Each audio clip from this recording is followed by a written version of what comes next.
Hey everyone, tonight we all delve into the most unsettling question buried in Norse legends and ancient mysteries. Why would a warrior clamp his teeth on iron and wood until the rim creaks? And what if that bite is a doorway? A deity quietly unlocks inside you, among heroes and deities spoken of in Greek mythology and Norse legends alike. You probably won't want to believe what you're about to hear, because the ivory proof still snarls from the past. For warders of the Lewis chessmen, wild-eyed bite their shields with carved teeth that seem to chatter when the wind moves through the gallery lights. So, before the tension gets too high, take a moment to like the episode and subscribe, but only if you genuinely enjoy what I do here. Post a comment with location and local time, so the map of midnight listeners fills in like a star chart only Odin's ravens can fully read. Now close your eyes, imagine the ancient mountains, and let's unravel this epic tale together. You stand on a stone verge above a black fjord, where the waves clap hollow against the hulls.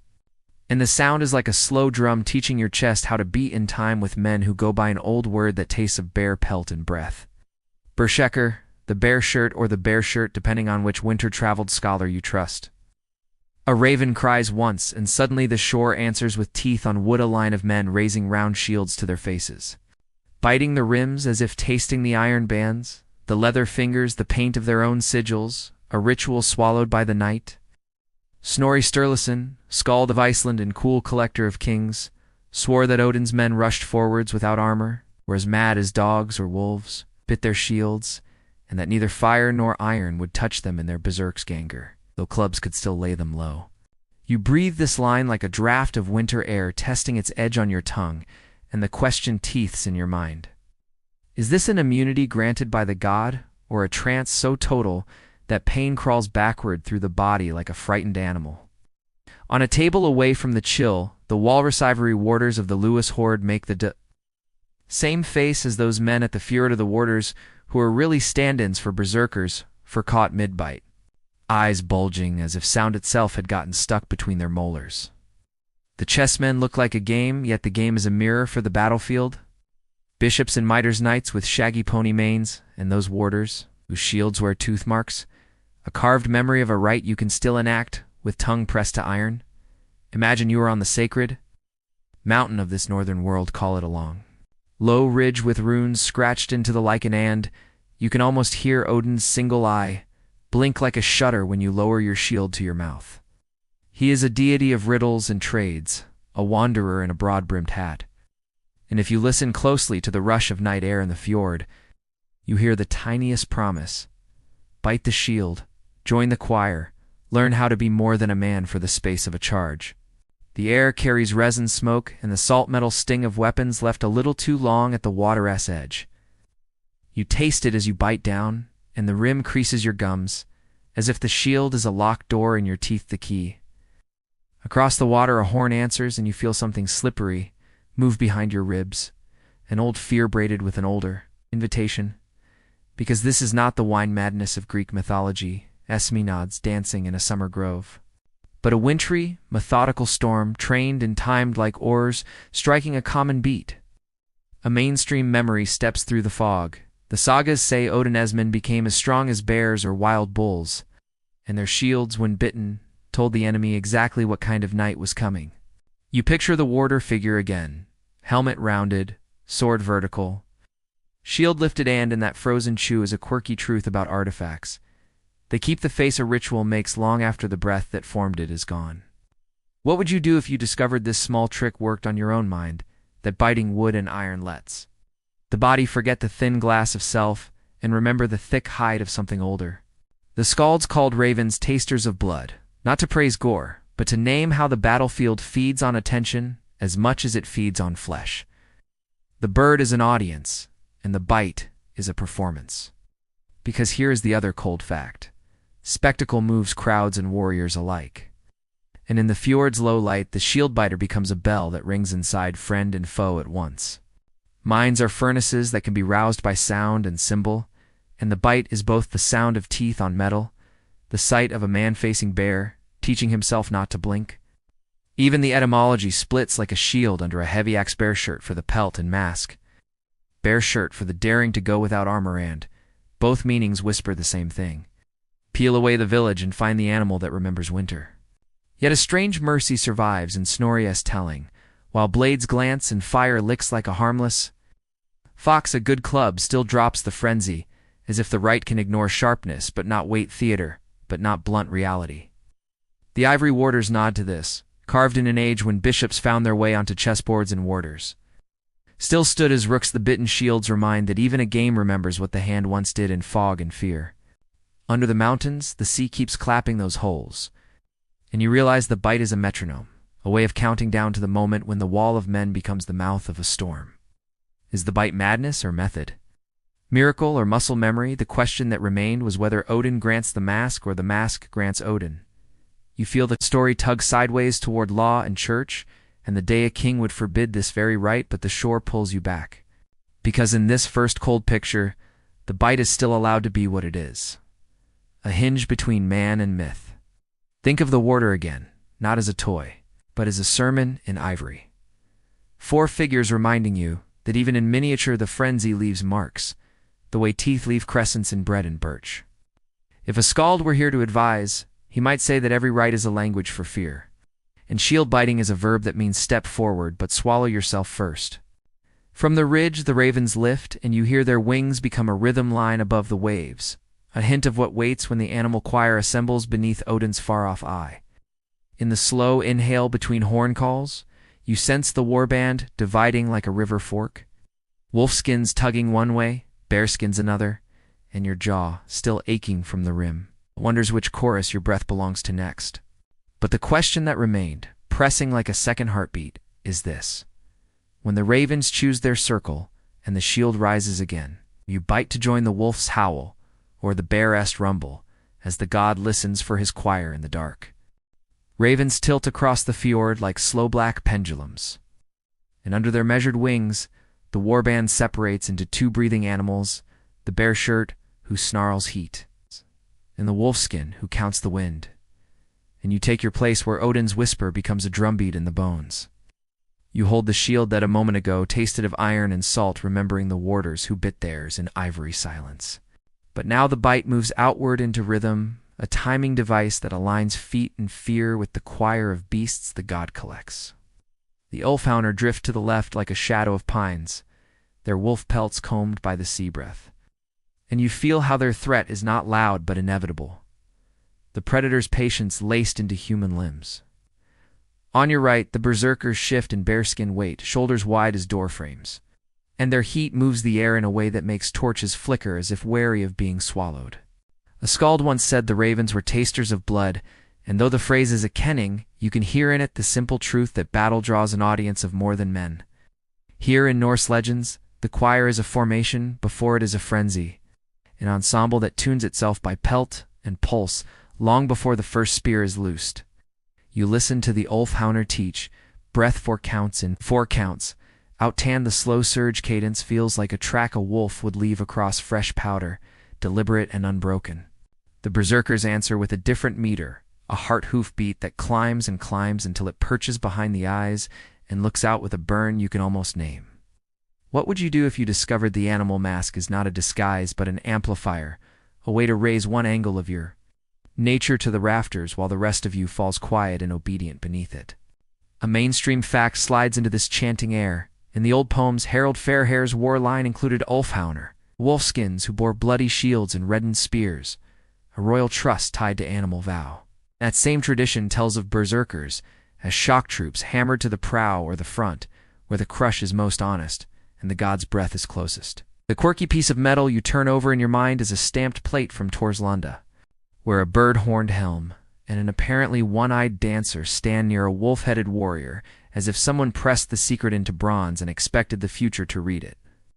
You take this as a lesson that deities prefer choreography to confession. Odin appears not as a lecture but as a wool-knight rhythm beside the wolf, teaching a step you can feel in your shins. The etymology leans over your shoulder and murmurs that Odin's name knots into frenzy and inspiration alike, so that the rage that fills a warrior in the poem that steadies a skald share a doorway in the skull. This is why the choir matters, why the Ulfhednar's hush and the berserker's blaze are 2 staves of one hymn. a sound that arcs between deities and mortals until it is indistinguishable from weather. The warders in the Lewis horde knew it in their fixed bite. Even carved, they seem to be holding a downbeat for a song only the initiated can hear. Imagine you are on the sacred mountain of men who call themselves heroes and who trust cold air more than hot words and feel how the wolf mask listens while the bear mask declares two ways of honoring the same god of ancient mysteries. The Ulfhednar's technique is not noise, but narrowing. A hunter-esque tunnel vision that chooses one gap in the shield wall and walks to it without hurrying or blinking. The berserker's technique is not chaos, but combustion. An arranged burn that consumes hesitation first and keeps enough fuel to carry a line's length. Snorri's line returns neither fire nor iron touch them in the trance, though a club can still lay them down, and you taste in it not nonsense but operational doctrine, a rule set built from observation and oath. Even the language of bear shirt and wolfskin becomes a tool in your hand because names are levers, and when you say Ulfhednar, your breath changes shape to fit the sound. Greek mythology flashes across your thoughts with its own answer to frenzy. The Maenads who spin in a god's weather, you weigh that summer whirl against this winter choir, without pretending they are the same storm. Harold's court, and the Skaldic telling. Sat these wolfskins together, a closed group trusted to hew into shields as the prince measured wisdom by the courage he gathered?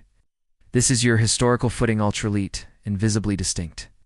Their pelts and presence a contract visible from the far bank, a promise of how the first clash will sound. And because oaths burn brighter inside ritual, you catch the faint chime of the Varangian halls where northern men, sometimes with animal skins and masks, kept ceremony in steel beneath a foreign dome while their god watched from the edges of the mosaic. If the animal choir is a war machine, then its pistons are breath and belief, and its exhaust is a fog of intimidation you can smell on both sides of the line. Psychological warfare is the third instrument after drum and horn, tuned by howling, growling, and the unashamed display of becoming not quite human before eyes that are about to decide whether to stand their ground. You practice the Ulfhednar's low growl once, not to frighten, but to place your attention in the front of your mouth, where a wolf keeps its instrument. You practice the berserker's rising breath, not to unmake yourself, but to pack your hesitation into a neat box you can open later, when the clubs and the cold come due. Here's an ancient mystery that docent T need a riddle stone. The body already knows how to become choir when the mind steps aside, and all the god requires is an honest tempo. If you seek credentials for this dance, the Torsalunda plates lift again, small but brazen, a metal score sheet that has survived longer than any battle it once described. If you want proof the choir can go off-key, the law books later call the right a crime, which implies that at some point kings decided which songs belonged in daylight and which must be buried. But for now, the mountain holds its breath and the fjord keeps time, Ulfhednar to one side, berserkers to the other, ravens above like metronomes with feathers. You feel the god's presence not as thunder, but as alignment, as if a compass in your chest found north the way a prow finds the cut in the wave. The wolf choir taps the halves once in unison, and the bear choir answers with a soft rumble that lands in the soles of your feet and makes the nails in your boots hum. This is not a myth behaving like a ghost. It is a method behaving like a prayer, and it moves you with the confident inwardness that heroes and guardians of deities learn by repetition. You catch yourself wanting to smile at the precision, at the mathematical neatness of animal and man braided into a single interval. And you understand why poems remember this better than chronicles. The warders' bitten shields look less like madness now and more like baton cues given in a language of teeth and wood, the same downbeat you feel vibrating in your tongue. In the corner of your hearing, the skald's line about ravens repeats, a reminder that even birds keep ledgers when men sing too loudly of themselves. And so you stand with the animal choir, listening to the silence between beats where strategy lives, where the Ulfhednar-esque patience and the berserker-esque blaze refrain from stepping on one another's toes. You look left and right and understand that the choice is not between wolf and bear, but between listening and declaring. Between the long stalk and the sudden strike, two rights under one one-eyed gaze. But the question that remained was whether you will wear the wolf's measured breath or the bear's climbing flame when the horn finally calls, and whether the god will hear your choice as music or merely as noise. Frost bites your eyelashes as a voice from the 13th century crosses the snow, and Snorri Sturluson, Cold warning lands in your chest like a mailed fist that never quite touches skin. Odin's men are said to rush forward without armor, mad as dogs or wolves, biting their shields strong as bears or bulls, killing at a blow, and yet this is the hinge. Neither fire nor iron takes hold of them, while the trance endures. You stand in that sentence as if it were a winter hall, and every plank of it creaks with detail, a chorus of Ulfhednar and berserkers. A choreography of animal vow, a vocabulary that turns men into weather under a one-eyed sky of deities and heroes in these ancient mysteries. But Snorri adds another nail to the doorframe that keeps the wind from swallowing the story. Clubs still bruise, weight still works, and blunt force breaks. The glass where the knife failed to scratch, it a technical note, you. I will beside your shield the way a hunter remembers which trail keeps the boots dry. You imagine the scene, the skald implies warrior shedding mail like snakeskins, teeth on rim's eyes widened by a rhythm that feels older than language, and you measure your breath against it, counting the beats until belief becomes method, and method becomes something that feels suspiciously like a sacrament. This is a mainstream anchor in the snow of Norse legends. The Ynglinga saga opens the kingly chronicle with Odin's arts, and among them the power to make enemies blind or deaf with fear to soften their weapons to sticks, while his own men move bare-breasted and unreachable by edge or flame. Right. You test the edges of that claim as carefully as you would a new blade, and you hear the corroboration in other echoes or tellings that repeat this detail about the trance-ease immunity and the odd exception of the club, a rule so strange it begs to be practical. A quirky piece of metal returns to your palm like a warmed coin in the cold. The torsilonda plate image of a figure in a bird-horned helm. One I emphasized, standing with a wolf-headed warrior, a little bronze theater where Odin dances in profile beside his animal men. If the deity will not write a manual, he will stamp a step into metal and trust future hands to feel the beat. And the beat you feel now is the language of shield biting, a signal that spreads down a line faster than words. You remember the ivory warders who bite their shields and the Lewis hoard their teeth forever. In the act, and you see how a game piece can hold a muscle memory when the body that taught it is wind-blown dust. The skaldic kenning for ravens tasters of blood rustles, the eaves of your thoughts. It's not as gore, but as witness, because what Snorri preserves is as much performance as prowess, a show of invulnerability that turns attention into armor. And yet the club remains a homely tool with a homely truth. A reminder that underneath trance and theater, the human body still answers to weight, to the thud that lights up every joint like a midwinter bonfire. What would you do if you learned that the gods do not need to rewrite your flesh to alter your fate, that it is enough to change the way? Your eyes widen the way your breath stacks, the way your jaw closes on wood until the rim prints a doorway on your gums. Greek mythology flickers at the edge of your vision, a summer echo of Maenads swirling in Dionysian frenzy under different constellations. And you weigh that whirl against the wintry terror scale of Odin. It's choir without confusing one deityous weather for another S. The core of Snorri's scene does not shrink under comparison. Berserksganger is named as a state, a going, a passage, and neither the iron of men nor the fire of their camp torches persists as an argument against a mind that has stepped out of its usual house. Your hand finds the shield's edge in the dark, the way a tongue finds a chipped tooth, and the slight pain clarifies rather than distracts, a sensory metronome that narrows thought to a tunnel, a technique the Ulfhednar mask and the berserker pelt both value for different reasons. Snorri, a Christian in a land that still remembered the winter roads of Odin, keeps his tone as cool as the fjord when it ices over. And that very chill is what makes the passage ring no sermon, no spectacle, only a line of instructions disguised as a history of kings and their gods. He writes that this was called Berserkergang, as if naming the weather were enough to explain it. And you feel the small audacity in that casual label, the way a skald puts a lid on thunder, and then walks away as if lids hold. The practical note, the club remains.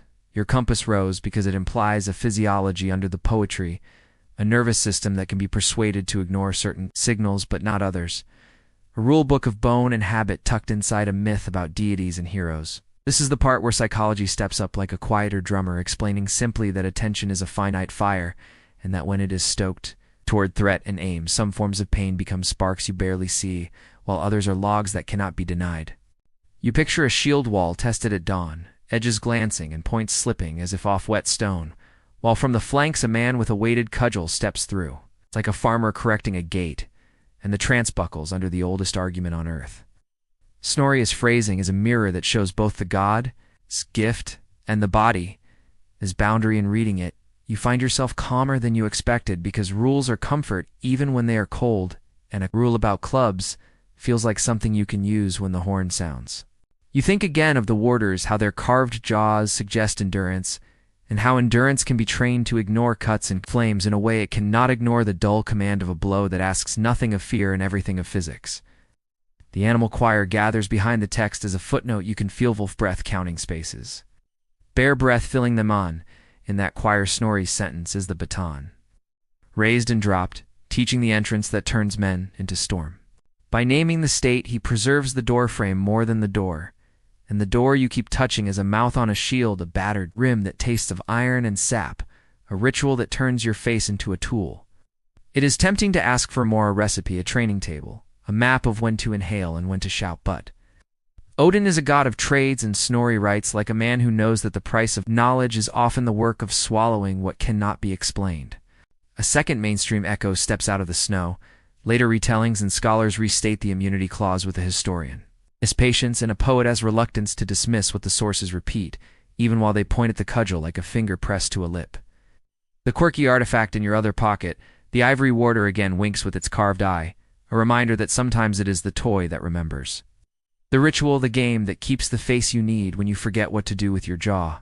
In this winter hall of words, you can almost hear the club hit the floor just to prove it exists, a thud in an empty room. A punctuation mark for a sentence about untouchability that needs a human footnote. What would you do if the choice were this simple and this severe?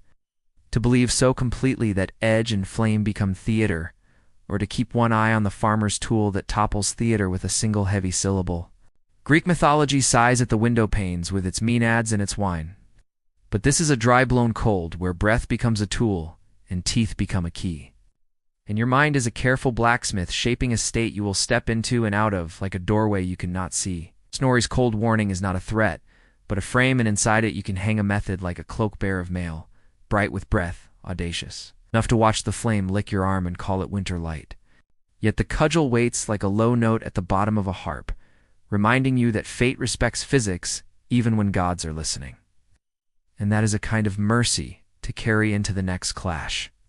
You swallow the last of the iron taste and feel the jaw loosen, the eyes recenter. The choir ebb, a step, and in that small ebb, your thoughts return to the riddle that makes frost form on the edges of language. But the question that remained was whether belief seals the skin or merely widens the eyes, and whether the god's hand on your back is pushing you beyond pain or simply pointing you toward the part of pain that obeys a different law. You lower your gaze from the ravens and find the rhythm fossilized in metal, because on the island of Gland for cast bronze dies, now called the Torsalunda, plates preserve a wind-eyed dancer in a bird-horned helm standing beside a wolf-headed warrior, the whole seen like a whispered drumbeat stamped into eternity. Each plate is not a picture for walls, but a tool, Patrick's for making thin-pressed foils pressbleck, that would be hammered onto rich helmets, so the rhythm wasn't meant to sit in museums. It was meant to ride on brows, where breath turns to battle. Discovered in a cairn around 1870 and housed in the Swedish History Museum. These dies date to the Vendel period of the 6th and 7th centuries, a northern threshold where myth and method share a winter road. You trace the plate labeled with a dancing man with horned headdress and man with spear wearing wolfskin. You feel the choreography under your fingers, as if the bronze itself had learned to count.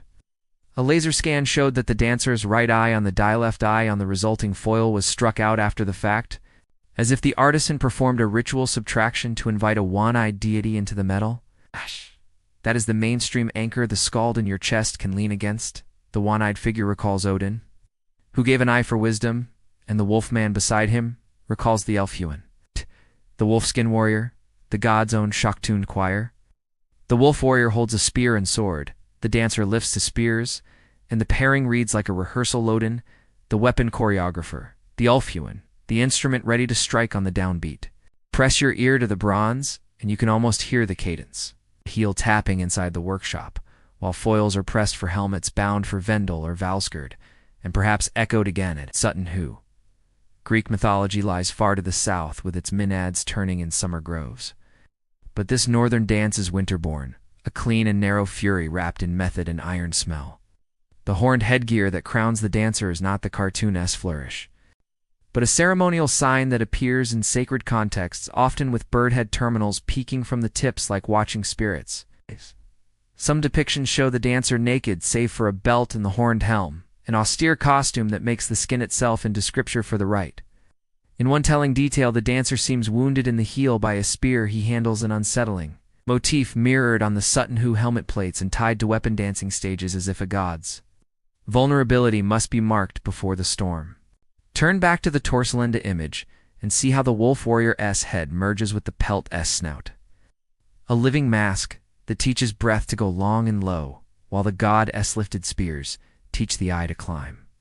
The plates were molds for mass production, a practical magic that let one scene multiply across helmets, so a single rhythm could appear on a dozen brows, a choir etched into metal before men even met in the fjord. This is the historical fact the saga winter likes. The dyes are real, the foils real, the helmet's real, and their decorative grammar joins. Odin and Wolf Warrior, the way a verse joins a chorus without explaining why it works. Quirky truth. The one-eyed look was not carved at the start, but made by scoring out the eye later, a surgical ritual with a sharp tool, as if sacrifice had to occur. In the workshop, before it could bless the field, imagine the artisan pausing, testing the curve of the cheek with a thumbnail, then cutting the eye as a vow to the deity of frenzy and poetry, a small private trade for power. Pressbleck foils, once struck, decorated helmets at Vendel and Valsgård. And the Sutton Hoo parallels suggest a network of weapon dances and horned figures whose meanings were clear to those who marched beneath them. You stand in that network like a listener in a long hall, catching how the same motif changes outfits. 2 spears down at Sutton Hoo, 2 spears split at Torslanda belts, appearing and vanishing bird head terminals blinking in and out of sight. The Ulfhednar you met by the fjord are present here without breath or sound, but the wolf pelt clings to the dancer's partner like a vow. Stabilizing a relationship, the sagas later spell out in rough, practical lines. Berserker and Wolfskin become readable as stages of the same vehicle combustion versus calculation, while Odin, the one-eyed, stands as conductor above both. A deity with wind in his hand. You remember that Snorri wrote of neither iron nor fire biting the trance while a club could still lay it low? And you see how the plates answer not with law but with posture. Edges up, rhythm forward, heel marked, breath arranged. The bird-horned helm is a theater in miniature, a roof for a face that will soon be busy with teeth on wood.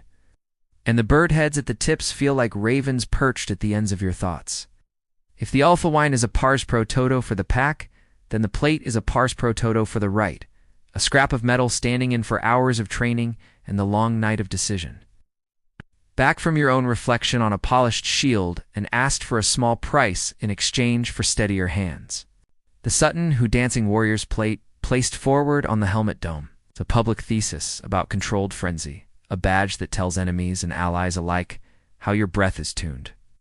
The Torslanda dancer's nakedness and belt suggest a liminal uniform, costume for the interval between ordinary and ordained, the belt a modest tether in a ceremony aimed at untying.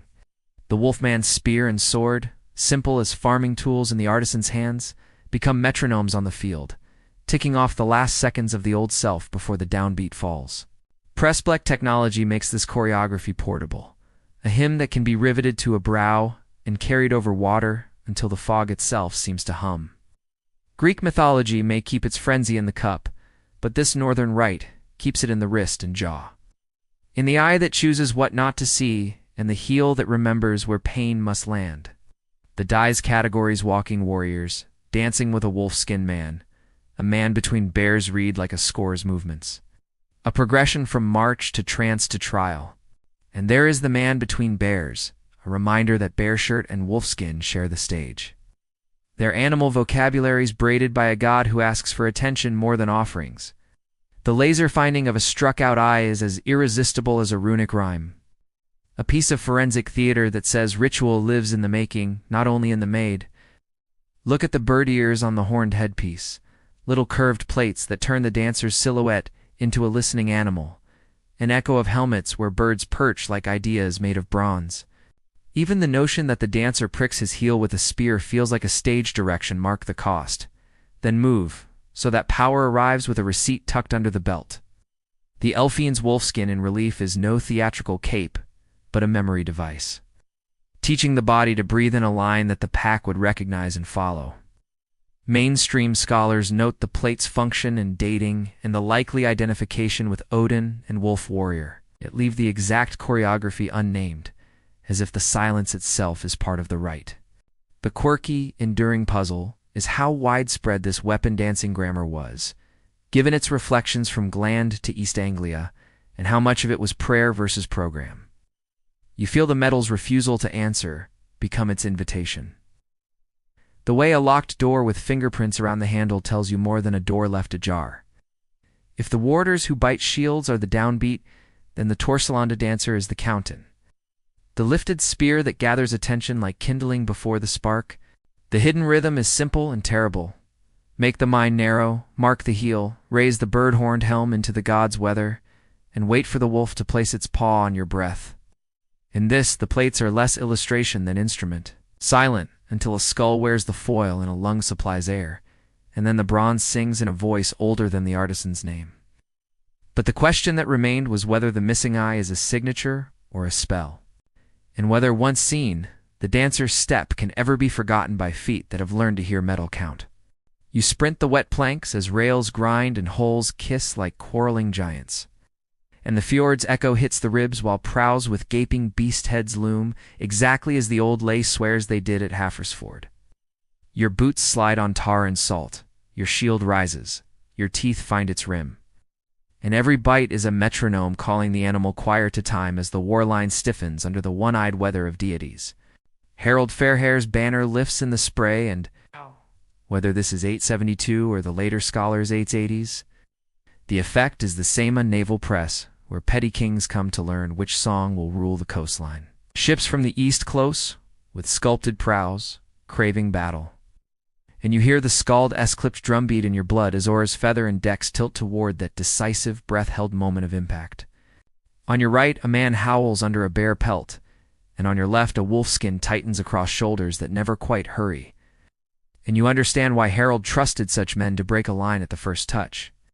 A berserk named Thor Hacklang lays his ship straight against the king's, and above all measure, a desperate attack begins. This is Snorri's image, bright and cold as a blade held up to a winter sun. You plant your heel and bite wood, tasting iron bands and old paint, and the bite steadies your eyes the way a drum steadies feet that must walk a plank through screaming wind. The mainstream fact tightens the air around youth. The Battle of Hafrsfjord becomes the keystone in later memory for Norway's unification, whether or not unification was really a centuries-long frost heave under the surface. You take this in without loosening your jaw, because legends and chronicles sometimes meet in a narrow pass where both must turn sideways to fit, and this fjord is exactly that pass for heroes and kings. The Ulfhednar at your shoulder count breath in fours, and the berserkers flood theirs until the world narrows to rail. Rope, face, and the next heartbeat, a paired cadence the deities love because it works. Above, ravens tilt like patient metronomes over ancient mysteries, and the holes slap together with a sound that makes your teeth vibrate through the shield into the bones of your ears. A quirky monument flickers across your mind as Horizon 3 colossal swords hammered into bedrock at this very shore. Sverd, I feel, a modern echo of a vow sworn in spray and shouting. The horn blows, the oars back, and your ship kisses the enemy's second time. Rails rasping, and you step into the gap a spear, a length wide that the wolfskin saw 3 breaths ago. Thor Hackling's borders flood like a thrown net. For a handful of heartbeats, the king's deck is a crossing of axes and wills, until the berserk falls and his ship clears under the hard arithmetic of proximity. You feel the strange calm that follows the first exchange, the mind's furnace stoked. The body's surface cool while the teeth on the rim remind you that spectacle is part of structure in this Norse legend-esque grammar. Greek mythology ripples at the edge of hearing with its cup-born frenzies. But this is a fjord-lit trance born of cold training and harder timber, a winter rite in place of a vineyard's summer whirl. Harold's prow pushes through, and the enemy breaks. Some toward a small island sanctuary, some for the open water, and some, as the saga insists, For long roads that end in Iceland's new silence, your breath does not chase them. It counts the next threat, the way a wolf counts gaps and a bear counts lines, because the animal choir learned long ago that noise must follow aim, not lead it. The shield bite becomes a banner of its own.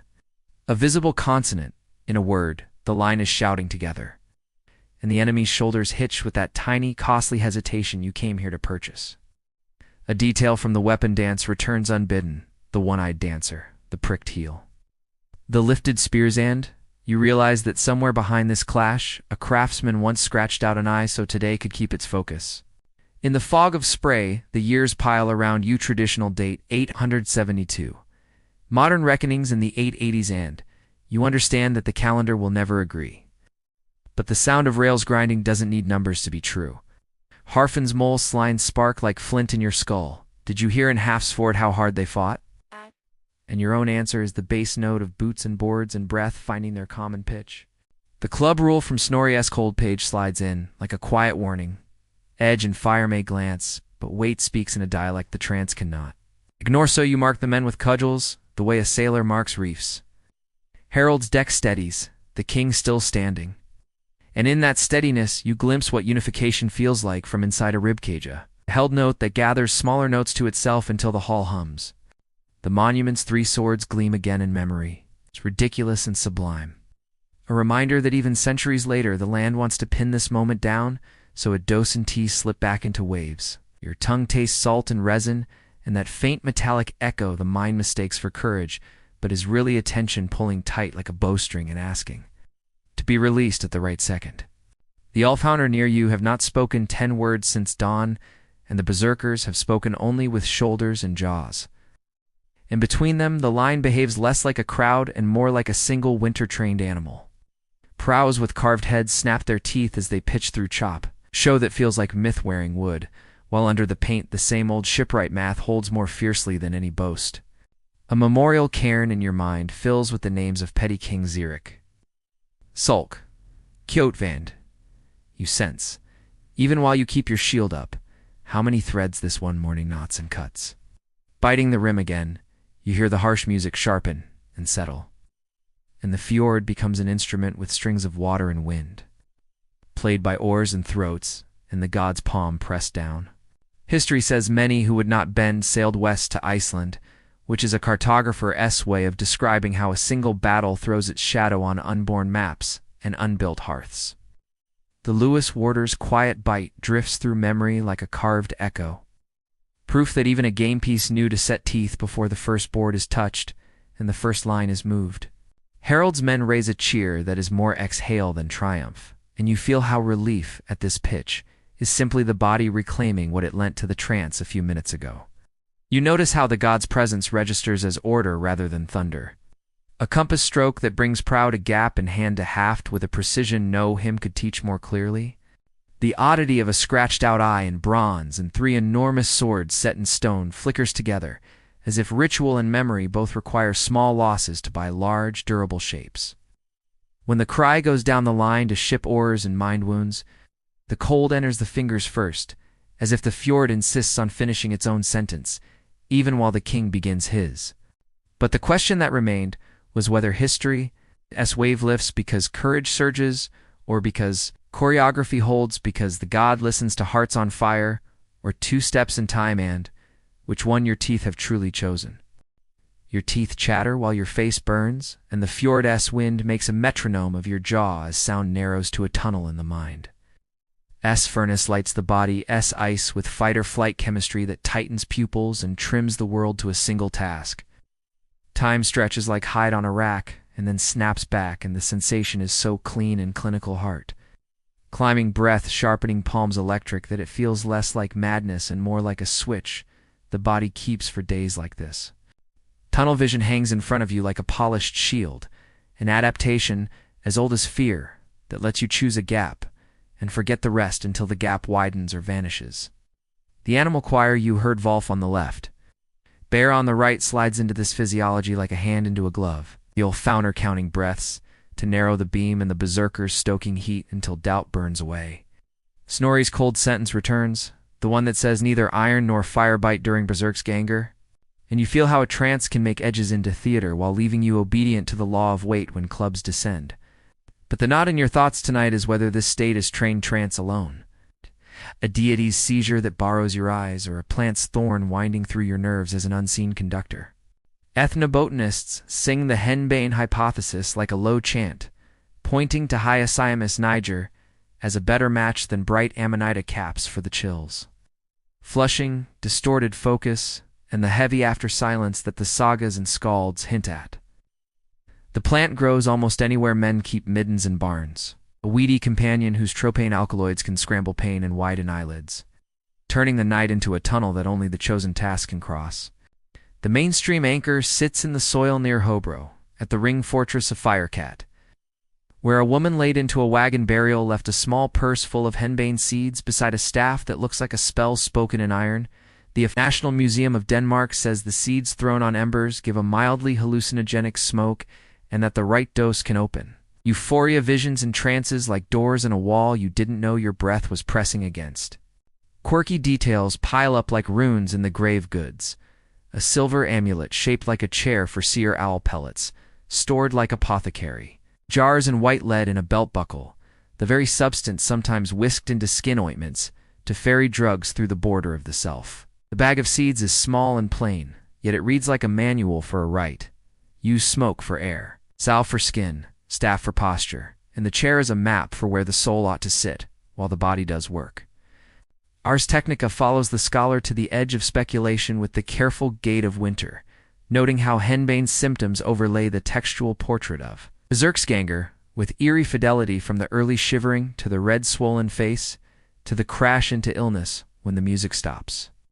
A Norwegian science outlet adds a glove of caution, reminding that no direct source lists a plant in the pre-battle kit, and that medieval texts may use the word berserker for different kinds of fighters, even shapeshifters, depending on the century's weather.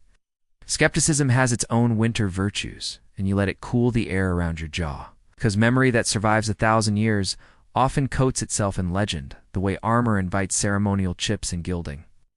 In the debate's other corner sit the mushroom's brightest storybook caps in the mind. But the argument leans toward henbane, not for romance but for fit, and the fit here is a psychological glove that warms and numbs in the right places. Meanwhile, the body's calculus hums along like oars, catecholamines steeping the blood in readiness, while cortisol frees fuel and the diaphragm edits breath into a narrow beam where aim lives in panic docenti. You learn that the trance can be built from both ends, top down by training and symbol, bottom up by chemistry, and that the shield bite is the meeting point, a ritual that tells the brain now in a language of wood and teeth. Press your tongue to iron and the taste becomes a metronome. Press your mind to the Ulfhednar's count and the tunnel comes on cue. Press your fate to a deity's whisper, and the world shrinks to a spear-width doorway you have rehearsed all winter. The Torsalunda dancer returns in relief, one eye scratched away to make room for focus. Lifting spears like antennae for a signal, your chest knows how to translate into cadence and posture. You picture the vulva of Firecat sitting on her little silver chair, salve at hand, smoke in the rafters of a wagon burial. And you wonder whether ritualists and war singers traded tools the way blacksmiths trade tongs? Greek mythology nods from its summer distance, reminding you that Menads whirl for a different god under a warmer sky, and that not all frenzies obey the same hour or element. Still, the crossroads looks familiar from both roads, breath altered. Attention pruned, identity thinned until a single thread can pull the whole body through a hole no wider than a shield boss. When some late voices say the berserk grew hot in the face and swollen with pressure before striking like weather, you hear physiology collaborating with oath, a duet where neither singer quite drowns the other. The skeptic's reminder stands like a post sign in the Driftnote texts as they drank this at dawn. And that absence is a kind of evidence in a world that loved to brag when bragging helped the tale travel. So you leave room for both truths to stand on the deck, the trained trance of Norse legends sharpened by a god. S choreography and the Cirrus S pouch is a portable threshold for those who needed smoke to find the narrow door. The body's ice and furnace do not argue so much as alternate, shivering to generate heat, flushing to dump it. Shivering again as the trance releases, and the cost comes due in trembling and emptiness. You taste resin and iron, and something bitter under the tongue that might be suggestion alone, and you realize how much of warfare and worship is suggestion at scale. Performed by heroes and watched by deities who traffic in attention, the Viva's staff glints in the corner of your mind like a thin icicle of purpose, and the chair amulet sits quietly behind the eyes, inviting you to place your awareness down before you rise, as someone slightly less ordinary. If the club was always the honest answer to trance, then trance was always an honest answer to fear. And the shield bite remains the least complicated contract you can sign in the 5 seconds before rails grind. The artifact evidence lingers in the air like smoke that won't quite clear, and the physiological script keeps running like a quiet drum that won't quite stop. And you stand between them like a hinge in a windy doorway. From the ridge, a raven makes a low arc, a reminder that ancient mysteries often travel with plain birds and common weeds, and that the difference between superstition and system is sometimes only repetition and a steady hand. Remember that cryptic whisper you heard at the fjord? S-edged, the one that said the bite is a key?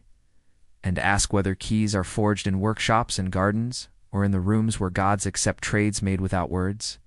But the question that remained was whether this heat and ice you feel is the precise breathwork of a winter choir, the seizure gift of a one-eyed deity, or the henbane thorn turning the lock from inside. You weigh a painted cap against a black seed in the palm of the mind, and the decision tastes like resin and snow as deities.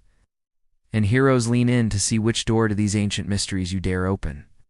Amanita muscaria gleams in memory with its toy-bright red and white, a northern hemisphere neighbor of conifers whose legends spill from Siberian shaman tales into Norse legends through the pen of later thinkers. Samuel de Demon proposed in 1784 that this mushroom lit the berserker's fuse, and the idea traveled like a winter rumor.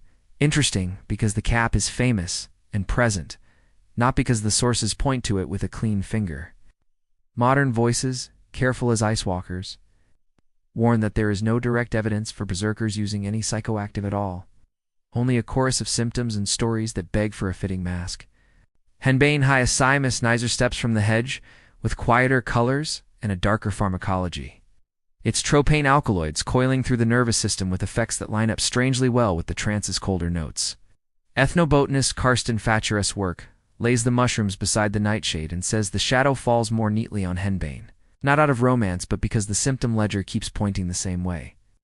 The onset described for berserk's ganger chills, shivering, teeth chattering, then flushing. And a red, swollen face snaps to henbane's profile with a precision that makes the fjord air feel even thinner.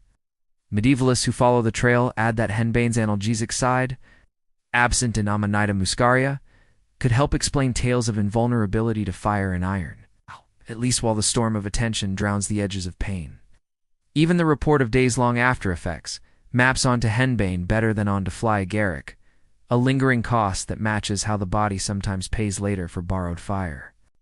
Still, the amphora of Greek mythology tilts into the scene as a reminder that frenzy wears many faces and the Maenads. Summer whirl under Dionysus is not the same winter rite that hardens on a shield rim in the north. A mainstream artifact keeps the speculation from drifting, the firecat burial near. Hobro yielded a small purse of henbane seeds. Beside a metal staff, a silver amulet shaped like a chair, and a box of owl pellets and bones that speak to seer. The National Museum of Denmark says plainly that henbane seeds thrown onto fire make a mildly hallucinogenic smoke, and that rubbed into skin as salve white let in the buckle hints at the method they can pull the senses through hidden doors. A quirky glint sticks in the mind from that grave, the tiny silver chair. A side seat no larger than a thumb, an artifact that turns the act of sitting into a symbol of leaving and returning. Double-blind gathers cautious voices to say seeds and drugs appear in Viking Age graves, often in female-gendered contexts likely tied to Vavlor, which implies a ritual technology existed, even if the berserker's specific recipe remains unwritten. Ars Technica echoes the symptom match and the caution. It's reminding that while henbane's fit is compelling, proofs in archaeology and text remain sparse, and no saga hands over a vial with a label that reads before battle. The academic abstract presses the conclusion with winter reserve. Henbane is a more likely intoxicant than Amanita, but evidence is insufficient to settle the matter like a stone on a cairn. You bring the shield back to your mouth and the rim becomes a scale. One side bright as a storybook cap, the other heavy with seeds that smell of wild edges and medicine. Remember that cryptic whisper you heard when the fjord first taught your jaw to bite the one that said the bite is a Kiand feel? How? What? Both plant and breathwork try to turn the same lock from different directions. Amanida's fame is not proof. It is a lantern that tempts the eye, and the record most often cited traces to Siberian rites and a prisoner. Tale of nobles drinking mushroom liquor while the poor drink the urine that still holds the storm. Henbane's case is less cinematic, but it sits next to a staff and a chair in a real grave, and the smoke, described by the museum, reads like a footnote to a rite that might have bled into war song when the winter needed it.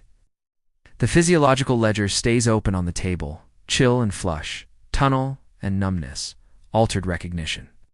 The wild narrowing of purpose and, each line that matches the henbane page steadies the hand that turns it. But even the best aligned symptoms can be crafted by training and deity without the help of a garden. And the Ulfhednar's breath count and the berserker's furnace have already shown how much can be built with ritual alone. Greek mythology nods again, gently insisting that ecstatic states are old, plural and portable, and that gods often share techniques while asking for different songs in return. A practical whisper slips in. If a rite fails in the field, it does not survive, and the persistence of shield biting and breath counting implies a robustness that needs no rare cap, only a jaw and lungs that refuse to lie. The skeptic's stake in the ground matters as much as any herb, because a story without friction slides icily toward wishfulness. And warriors do not wager their ribs on wishfulness when rails collide. Medievalists summarize the logic that keeps you honest. Henbane explains more of the behavioral ledger pain-dulling. Long after effects, oddities like clothing removal, yet even this better fit leaves teeth chatter, and shield bite, as rituals that chemistry does not fully own.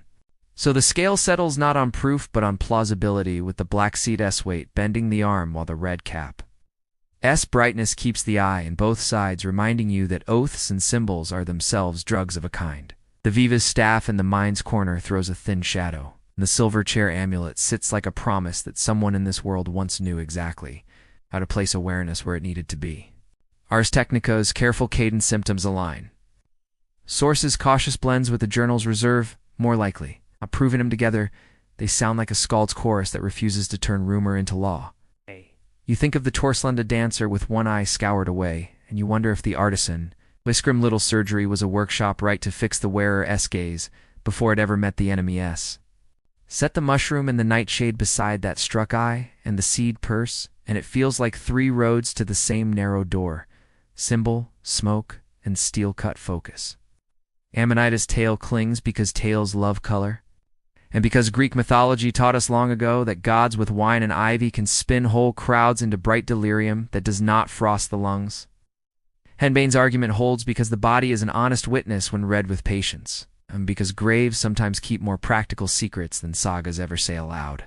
In Norse legends, the hero must step through a threshold and leave something behind. And perhaps what is left is as small as an eye's softness, or as bitter as an herb that stains the breath. The main fact remains sober as a winter sun. We have seeds in a purse, a staff that speaks to seer, and a symptom ledger that nods at henbane, while the mushroom's fame signals from further forests. The quirky token remains that tiny chair, an artifact that turns the act of sitting into a doorway, as if the soul must take its seat before the body stands up as storm. You hold both doors a moment longer, remembering how the shield bite steadied you, how the Ulfhednar's count narrowed you, and how the god's single eye felt like a cold coin pressed to your brow. Then you ask the only honest question left to heroes under watching deities. If a plant opens the door, does the god still come? And if the god opens the door, dare you add a plant to the room? But the question that remained was whether Amanida's bright cap or henbane's dark seed truly belongs in a warrior. Espomor, whether the real key has always been breath bite and the one-eyed rhythm stamped into bronze. The day comes when the howl is weighed on a scale of laws, and the king's voice moves through the hall like iron wind. No shield biting in royal service, no berserksganger on the king's time, because order must not yield to storms of unholy ones whispered by deities in these Norse legends and ancient mysteries. You stand under the rafters and hear the odd specificity of the command, as if the law were carved to fit your very jaw. Return the shield you broke. Neither carry nor bite that shield, and do not go into berserker rage while under our hand. A sentence as practical as a rope and as final as winter dusk for heroes sworn to a banner. Garges, the Grey Goose laws of Iceland. Takes the same breath and turns it into a ledger entry.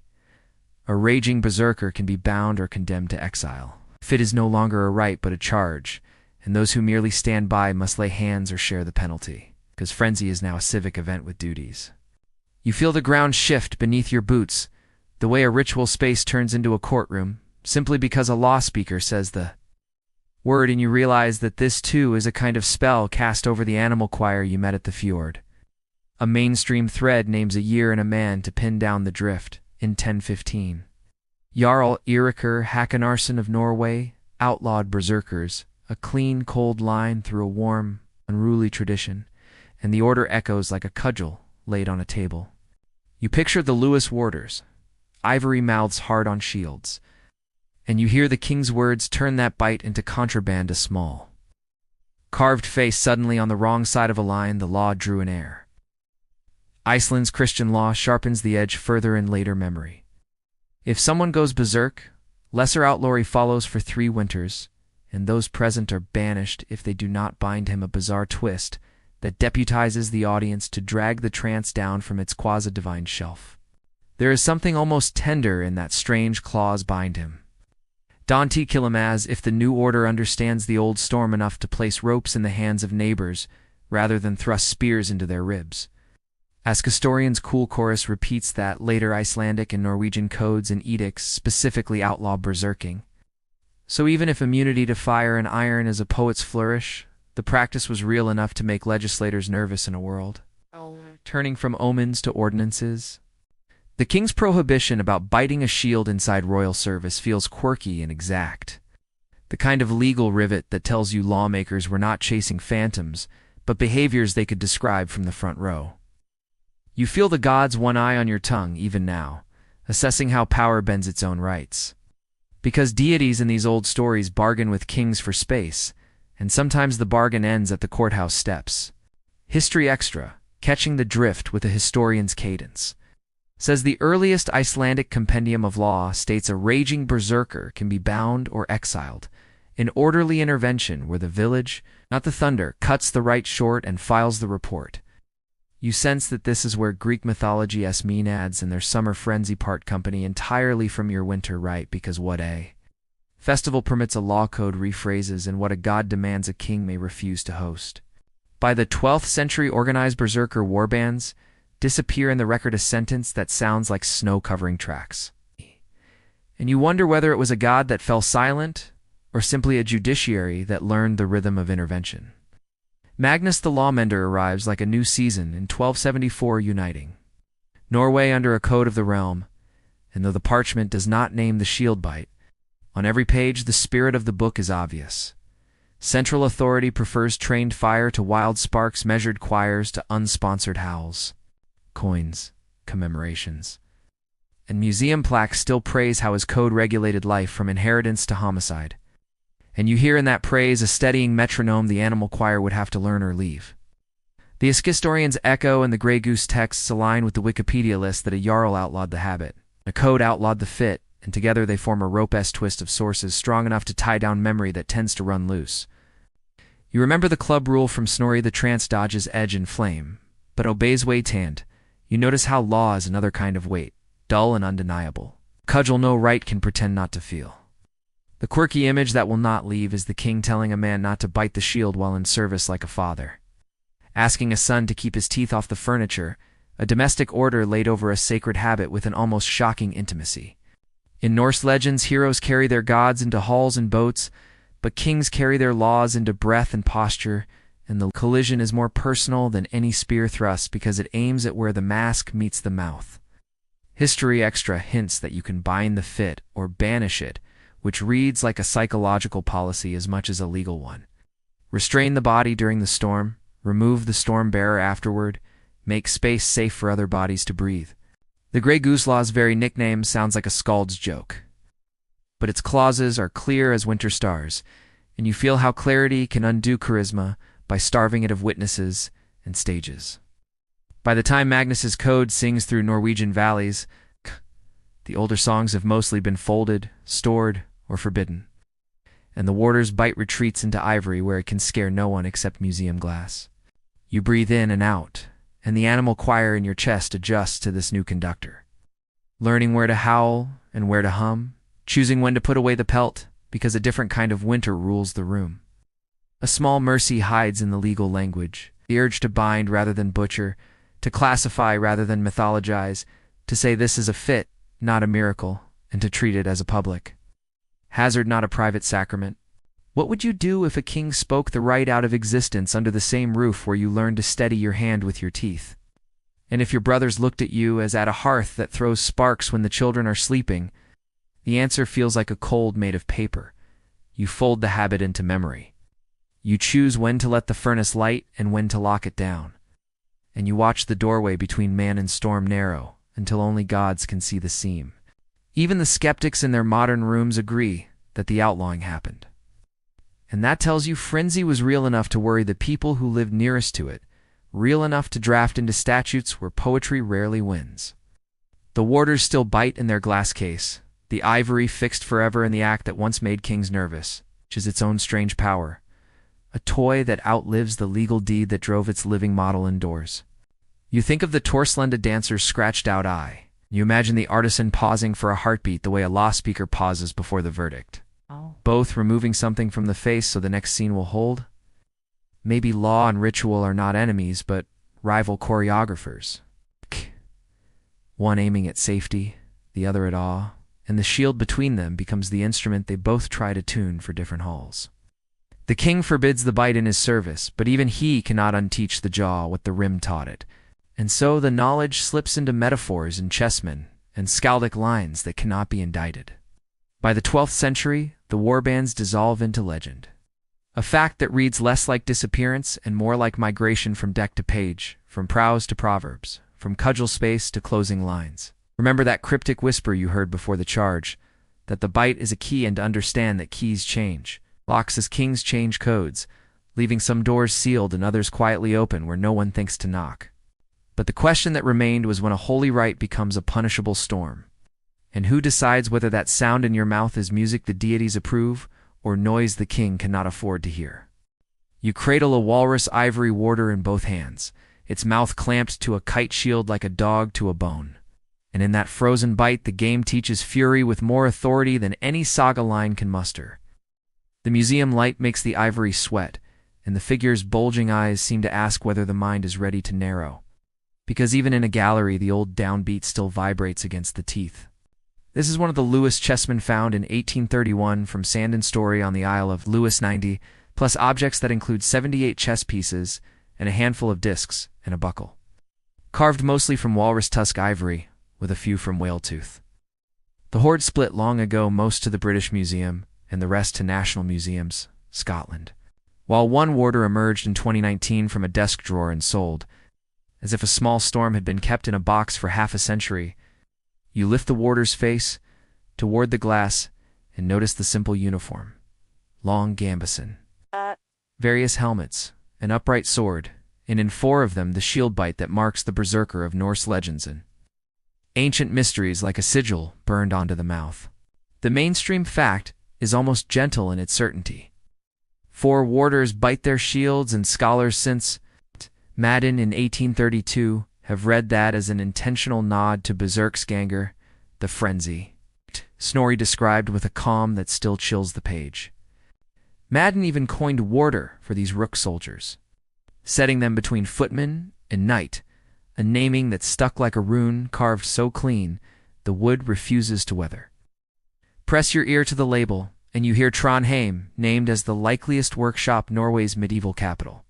The throne's carved backs and mitred bishops pointing to a 12th century Scandinavian hand with a chisel steady enough to carve temperament into play. The quirky detail that won't let go is the expression, wild-eyed, worried, sometimes comic to modern onlookers. Yet Menso experts cite to read as ferocity and focus, a mask of intention, not a punchline. You can almost taste the iron rim just looking at the piece, a synesthetic echo because the sculptor caught the moment of contact when the jaw becomes a metronome and the shield becomes a drum that only one face can hear. Chess is already a story about deities and heroes in disguise, kings, queens, bishops, dressed like clerics, knights on ponies, so it makes a strange, perfect sense that rooks become warders, and some warders become berserkers who teach the player that terror is a tool. A historical thread braids through the ivory. Earliest European bishops on a chessboard. Figurative suite where clerics and fighters stand side by side. Christian and pagan influences sharing a game the way they once shared a coastline. The warder catalog notes are as crisp as frost listing chainmail conical helmets, and beside a few entries a single word. Berserker, as if a museum text could whisper like a skald and still keep its tie straight. Coastal wind seems to blow across the glass when you remember the Hordes fine spot, de Beidug, Bay by tradition, Milista by a newer, cooler argument. Tand you realize that even the sand can't agree where a frenzy sleeps. One pawn was carved from whale tooth. One warder, two. And somehow that strangeness snugly fits a set where four rooks gnaw their shields, 'cause materials and gestures alike carry the old appetite for the extreme. You think of Snorri's line, neither iron nor fire touch the man, the warder's bite becomes a miniature of that boast. A little theater fossilized in tusk that insists edge can be mocked if jaw is true. Remember that cryptic whisper you heard when the Ford first taught your mouth to close on wood, and hear it again here, trapped in a display case. The bite is a key, and even a rook in a game knows which door it opens. To the side, a queen cups her chin, a gesture some red as sorrow while the warder bites. And together they make a sentence about war that a board is still qualified to say aloud. The comedic cast to modern eyes, the worried sideways glance of a certain warder. The bulging stare does not soften the function, because comedy and fear are neighbors when the mouth is full of shield. Walrus ivory holds tool marks like winter holds footprints, and the grooves around the teeth-set rim look like a score line for the sound that once lived in the warrior's face. The list of pieces announces 13 warders and notes for biters, and that ratio feels right for terror. Mathematics. Not every pillar in a hall needs to be fire to make the whole building warm. You could spend an hour on the thrones' backs, where interlace and beasts echo across Scandinavia and East Anglia. Still the mouth on shield would drag your gaze back to the single trick that moves crowds. In a game where bishops bless and kings brood, the rook's job is to hold the corner. And yet here the corner bares its teeth, a tactical lesson with a myth sense of humor. Greek mythology treads softly through your thoughts, as contrast the Maenads. Summer whirl notched against this winter by, and the board obliges by keeping both rights on adjacent squares where they never quite meet. Madden's early paper becomes part of the piece in your hands, because interpretation hardens like polish. Once a scholar names a bite berserk, the ivory seems to clench more firmly. You set the warder down and see your own reflection split across the glass half-viewer. Half-participant hand, you understand why play was always a rehearsal room for the world's sterner choruses. But the question that remained was who first carved rage into play. Was it a craftsman in Trondheim grinning at the memory of a shield rim, or a patron who wanted his rook to threaten like a saga in miniature as the game began to breathe? Dusk slides down the mountain like a pelt being pulled over the world, and beside you walks a man whose name is already a twilight. Gaveld. All-fraving wolf, the grandsire whose breath lengthens as the light, thins whose temper and strength are rumored to rise precisely when other men bank their fires. You watch his shoulders tilt with that old careful patience, and you hear the gut-low growl of a man the saga calls. Hamrammer shaped strong as if his ribs housed an animal that wakes at a particular hour and asks to go hunting while the deities stand back to see what you will become. He sleeps early and grows short with daylight, says one retelling clean as ice, and there is a soft horror in that domestic detail, the kind of note a household remembers when myth squats at the hearth and asks for stew. A mainstream truth steadies your step. Egil saga begins not with Egil, but with this elf son of Bealfi called Gveldulf, because night changed him father to Scala, Grmr, and the bright, the Rolf, whose luck would prove unbearable to a king's suspicion.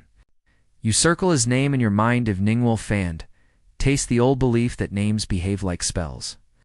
That to say Kveld Ulfr is to announce both a time and a creature in one breath, under the same sky of ancient mysteries.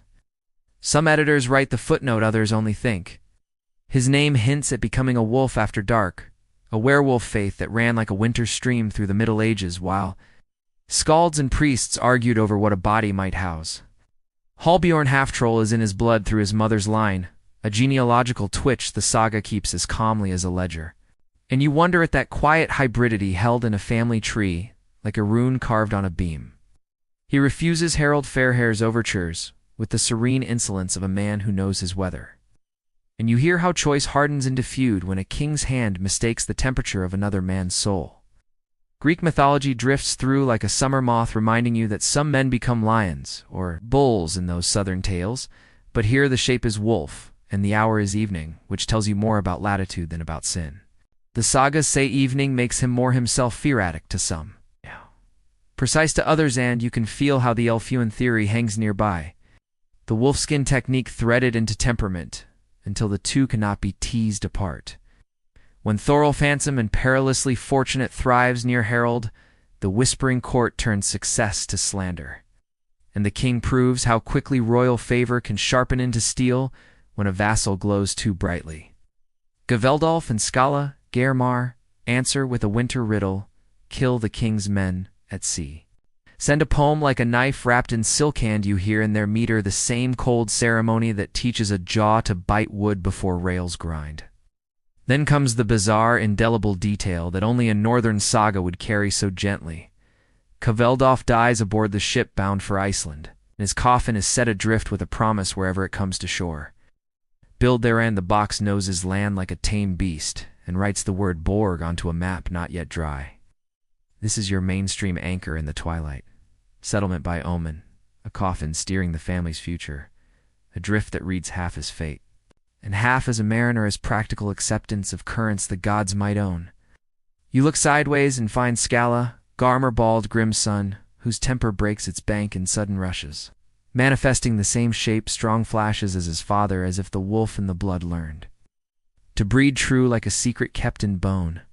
Eagle will inherit the weather-two poet with a spine of iron, berserker with a tongue that can ransom his own head, and in that genetic echo, you hear what a saga means by family.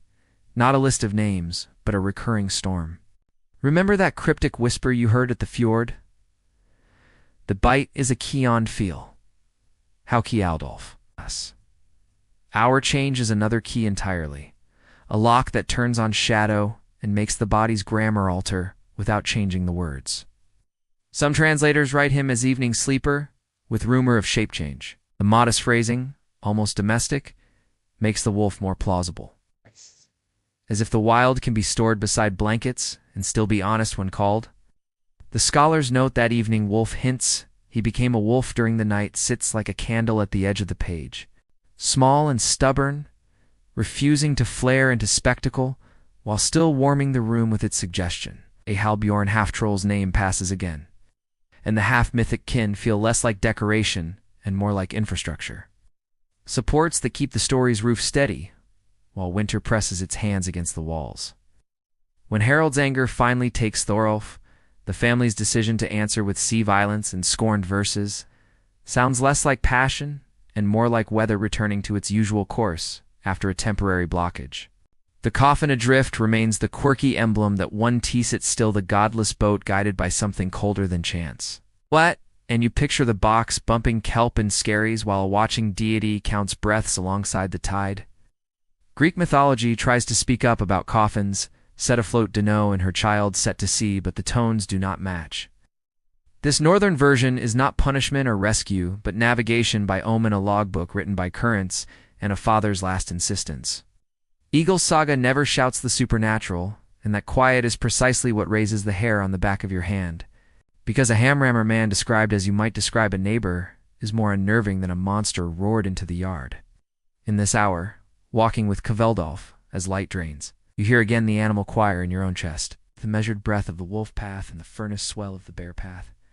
And you understand why a name could be a training schedule disguised as a nickname.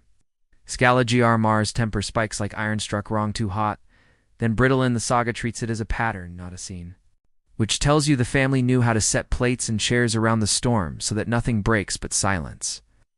UCLA's medical readers once tapped Egel's skull for metaphors, but long before that modern angle, the text merely presents a household, where night is not the same length in every chest, and you feel how survivable the uncanny becomes when routines are designed to meet it nightly. Kveldolf's refusal to be a king's leash dog lands not as rebellion, but as accuracy. The evening wolf stays with his own weather, and expects the world to adjust its sails accordingly, or accept the bite that follows. The coffin knows his Borg, and the line survives. The wolf hour breeds a poet who can ransom his head with 20 stanzas, and a farmer who can make a harbor out of stubbornness, and that mixture is why the saga reads like a manual for winter minds. You listen to Kveldolf breathe for counts in the vein of Ulfhednar patience. Then a sudden expansion you recognize from the bearskin stormand. You realize the old man is a hinge that lets both techniques exist under a single ribcage. He is not a spectacle. He is a schedule, a geography of dusk mapped onto nerves. And that mundanity is a stranger miracle than any roaring transformation burned into a tapestry for tourists. By the time the animal in him does its math, the sun has lowered to the angle where shadows double and your own steps lengthen. To match his, because cadence is a kind of consent that the body grants, without permission from the tongue. He says little to you, but his name says enough, and your jaw remembers the rim of a shield. Because sunset is itself a rim, a boundary your teeth once learned to respect by biting through it. On this road, the warderess bite and the one-eyed dancer. A step feel like younger cousins paying respects to a grandfather whose simplest habit, go to bed early. Grow grim at dusk teaches more about deities and mortals than any sermon can hold. It is almost funny, the quiet hysteria of competence.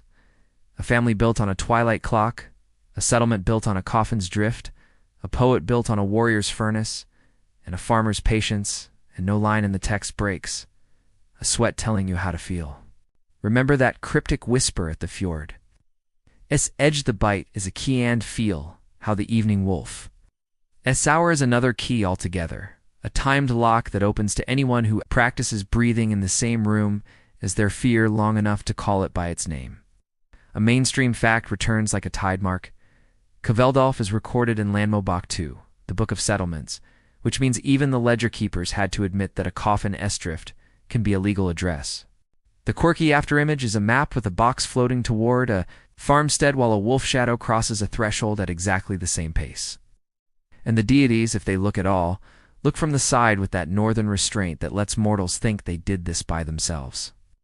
And because Greek mythologies, Maenads once taught you that frenzy can be festive this evening, Rode insists that frenzy can be domestic. Rodinized a practice not of wine but of weather, and you test whether your own dusk has a password yet. But the question that remained was what the moon truly unlocks in mortal blood. Does it draw out the trained wolf that listens, the wild wolf that hungers, or the quiet wolf that simply walks beside you until the light is gone? A knife edge runs between song and census, and tonight the feet balance there as shield maidens stride beside berserkers and Norse legends, while deities watch to see which stories harden into truth and which remain ancient mysteries made of breath and firelight. You trace the echo from sagas that name Skaldmr shield maidens like Lagertha and Hervor, knowing these texts were written long after the oars dried, and still the rhythm feels convincing when the wind takes the words and carries them over a fjord of heroes and gods. A mainstream fact lifts like a standard in the dusk. Birkegrave BJ 581 once assumed male because of weapons and horses. Proved through osteology and DNA to be a woman high status, and fully armed game pieces included, as if strategy itself were tucked under her ribs. Her grave lies between town and Hillfort, within sight of a garrison, and the kit is complete sword. Axe, spear, armor-piercing arrows, 2 shields. To horses an arsenal that reads not as decoration but as a CV carved in iron and bone. Even cautious voices admit the shock of it. The study concludes a high-ranking female professional warrior. And the debate that followed only proves how a single door once opened makes the hall feel newly arranged. National Geographic's recent cadence joins in, pointing to how the Viking Age record is welcoming a new kind of hero, women whose graves and contexts complicate the simple chorus that only men carried war on their shoulders, and yet the knife edge stays sharp, Shield maidens in sagas were the light of literary time, late and layered. Archaeology offers singular graves and suggestive clusters rather than ranks marching in lockstep. The collector's balance is plain both shield maidens and berserkers existed in one form or another, but pulling clean facts from song requires fingers that can read grain without splinters. A quirky, unsettling detail rises from another page of myth, Volkerger. Literally, choosers of the slain serve Odin by selecting the worthy dead. A female presence over battle that bends fate and drinks in the same halls as war gods. Scholars note Freya's claim to half the fallen in Folkvanger, parallel to Odin's Valhalla, implying to heroic paradises. An ancient redundancy in divine logistics, as if deities split the harvest to keep the balance of the worlds. Imagine the crossroads, mythic choosers in the sky, mortal women in the earth with weapons and game counters, and a board between them where a warder still bites his shield to remember a lesson carved in ivory. Greek mythology lens. A distant mirror Amazons ride through southern stories while Maenads whirl under wine but the northern air is colder. More procedural, filed under law codes and burial maps rather than vineyards and festivals. The Berka Warriors gaming set lingers in the mind, a small storm of pieces implying command decisions. Because tactics are a language a body can speak, even when the mouth is closed around a shield. Price and colleagues reassess the grave with a steady hand context. Weapons, DNA, Strontium building a profile that asks skeptics to disagree with the data rather than with the story they inherited. History, ledger, offers restraint one grave, does not a battalion maquette. It also confesses that one proof reshapes a silhouette countless storytellers, traced without ever seeing the source. Remember the cryptic whisper from the fjord's edge that the bite is a key? And consider how this key also opens narrative locks, letting women walk into rooms that sagas lit with a different fire. A secondary oddity hovers at the rafters. Wulfstan, a chooser of the slain, appears in a sermon. Its blacklist of evildoers, human figures among witches and sinners, as if the memory of Valkyries had drifted into rumor about grim women whose work looked like fate by another name. Valkyries servants in some sources, and sovereigns in others. Blur into the goddess Freya's war role, suggesting that the divine feminine around battle is not an ornament but an instrument the pantheon tunes deliberately. Meantime, the shield maiden as a category remains a careful term. Saga figures like Hervor carry mythic swords while archaeology delivers select graves with weapons and strategic markers. The two choruses near but not identical. The collector's caution returns like a keel line. Sagas exaggerate. Facts hide, and yet the overlap is enough to keep the breath steady when a woman's grave wears the officer S-kit without apology. Atlas Obscura echoes the surprise. No one was prepared when the tests returned. Female and that admission reads like a cultural mirror, showing the interpreter as much as the interpreted. Lest the imagination run unchecked, the study's own language is measured, confirmed by genomics, and placed within a debate about sex, gender identity, and the material culture that tongues use to mistake for proof of one thing only. In the Hall of Echoes, Valkyries pour mead and choose the fallen, while on the ground a warrior in burqa is buried with game pieces. In between sky and soil, a quiet question forms about who wrote which rules and why. Think of Greek mythology again, and the Amazon's shining distance. Here the evidence sits closer, colder, more like a ledger with a single cutting notation that changes the account going forward. You breathe out, and the blade you've walked narrows to a hair. And you realize that stories harden into truth when artifacts nod, when a grave agrees with a song that may have been remembering more faithfully than scholars expected. But the question that remained was which stories the deities permit to harden into truth. Are Valkyries the sky, this reflection of mortal women with weapons? Or are shield maidens the earth's answer to a divine role that always needed more than one hand? Gold light spills across marble like warm honey, and under the domes of Constantinople, the footfalls of northerners keep a colder beat, as pelts brush silk and two-handed axes lean against walls tiled with saints, because the Varangian guard stands here as the emperor's oath made flesh, stand in their ranks smelling salt and myrrh. The long-hafted Danish blade heavy in the palm like an iron rebuttal to intrigue, and a Chamberlain-esque voice confirms the old truth. These axe-bearing barbarians, Pelocophora, have sworn to hold the person of the basileus when politics turns to knives. A mainstream fact settles in the arches above your head.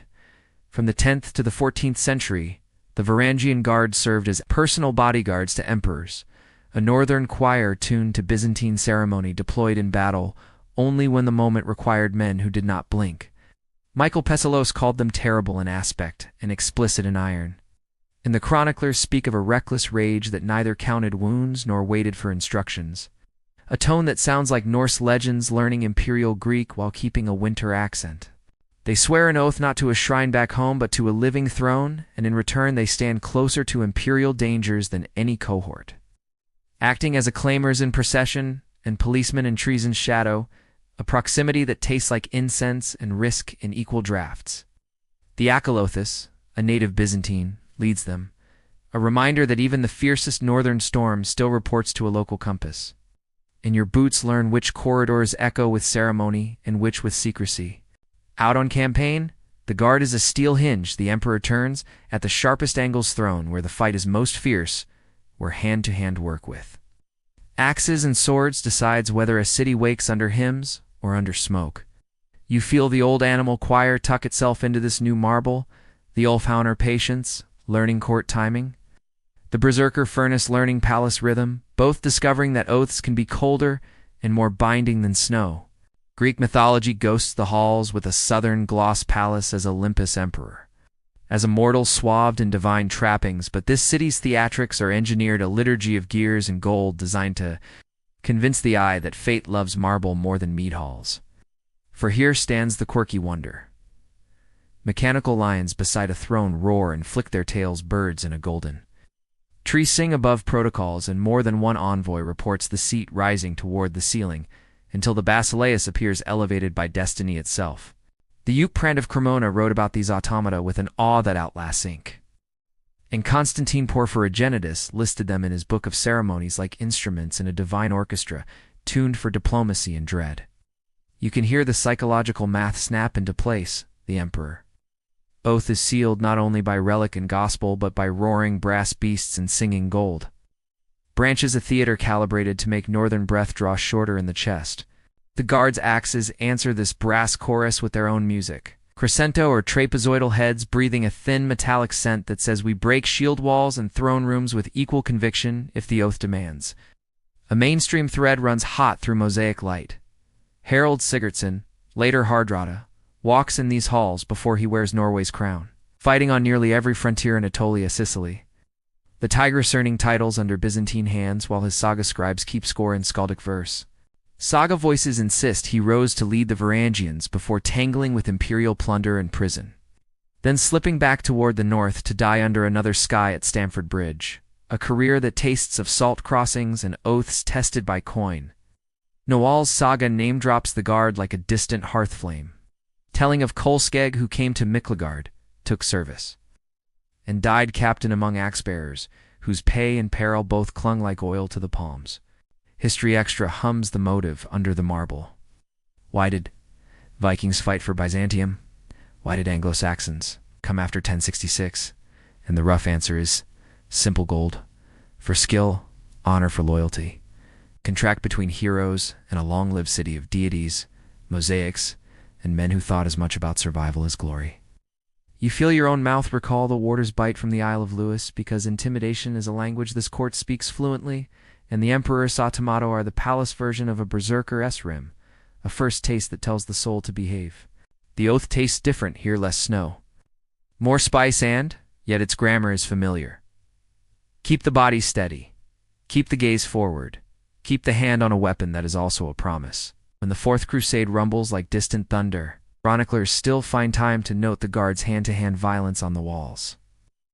Axes cleaving through a moment where Latin ambition and Greek preservation collide like to seize at a strait. Back in ceremony, the emperor's throne rises again to a faint clack and hiss, and the birds trill. And you can help thinking of Odin's ravens in Norse legends, reinterpreted here as mechanical courtiers that preen on. Command another city's answer to an ancient mystery of how to make fear sing. The guard's privilege of Polytasverf Pelez. Pillaging at a ruler's death wears an uncomfortable shine. A custom that looks like piety's shadow. letting oaths cash themselves in coin and gems with permission when the voice that bound them falls silent. It is both reward and risk because greed is a second deity in every court. And your comrade's eyes flick landward at the thought of farms back home financed by a handful of imperial baubles lifted at the proper hour. You exhale and wonder whether this oath sinks deeper than Odin's winter vow, or if the emperor oozes gold simply wraps the same hunger in silk until it pretends to be virtue a difference. God. Of clothing that both gods and accountants understand. Michael Pacellos again leans into your ear, reminding that observers saw appearance and equipment together as frightening. Which is exactly how ceremony wants it. Tarmer as argument, height as logic, automata as punctuation. On campaign, the guard moves as if a dome had been hammered into discipline and strapped to each back. There acts as a theology that says, resolve is geometry. Draw the shortest line through the problem. In quieter hours, you watch the oath's daily work, standing long, saying nothing, clapping at the right syllable, holding corridors where conspiracies whisper like drafts, a different kind of berserksganger that burns patience instead of panic.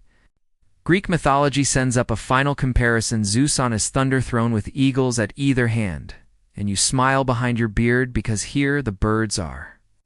Valves and gears, and still the effect is identical. Awe, first obedience, second, memory last. Harold Skald, JLF. Boasts of 80 strongholds, taken a number. Historians do not dismiss with a laugh, and you carry that stony fact like a bead rolling. It in the mouth of your mind until it fits next to the oath you swore, in a language the emperor spoke over you like a blessing. Meanwhile, the Varangians' Norse name for the city Miklagara, the great city sits like a rune under the Latin and Greek. Proof that even when oaths change tongues, the heart keeps its map in the speech it learned under winter skies. The automata hiss again, and for a heartbeat your palm itches to test whether bronze lions feel fear when a Dane axe rises. And you put the itch away because discipline is the only magic that works every time it's called. If a deity watches this stage, it is perhaps a god of doors and bargains. Admiring how mortals build machinery to imitate the shock of encountering the divine, then training soldiers to stand inside that shock without blinking. Remember that cryptic whisper you heard above the black fjord? The bite is a key, and see how hear thee. Key is a seal pressed in wax, and a machine that makes the room believe. In height, both turning the same lock in the same human chest. You wonder what happens to the animal choir when silk wants silence, whether the Ulfhednar breath grows longer, or the berserkers. Furnace dims to coals, and whether the god you once felt in the snow follows you onto mosaic floors without complaint. On the wall behind your shoulder hangs an icon, where gold leaf glows like a controlled sunrise. And you measure your oath against that radiance, and decide for now that to stand without flinching is worship by another name. When the emperor passes, the axes dip like reeds in a managed wind, and the lions do not roar this time, and your mind, unbitten by any shield, still narrows to a tunnel where only the oath walks, alone and bright. But the question that remained was which empire's oath sinks deeper, Odin, as winter vow that taught the jaw to close on iron, or the emperor's gold that teaches the hand to open only on command, and which one will still be speaking the day the throne? Birds fall silent. You follow the thread in your fingers until it becomes a road, and the road leads into a burial chamber where textiles breathe like low tide. Because in the Oseberg ship, the woven world still speaks processions and stitch. Animals and people moving left, like a wind that remembers what steps warriors practice when no horns sound. Beneath your touch lie the Oseberg tapestry fragments, narrow bands of wool, silk, and flax, stitched into narrative recovered in 1904 and dated around the year 834. Their figures moving, as if a funeral ceremony or sacred rite were unfolding in the silence between two breaths. You read the procession the way a skald reads omens, to covered wagons, people on foot and horseback weapons, glinting in thread, and birds hovering above a horse-and-till.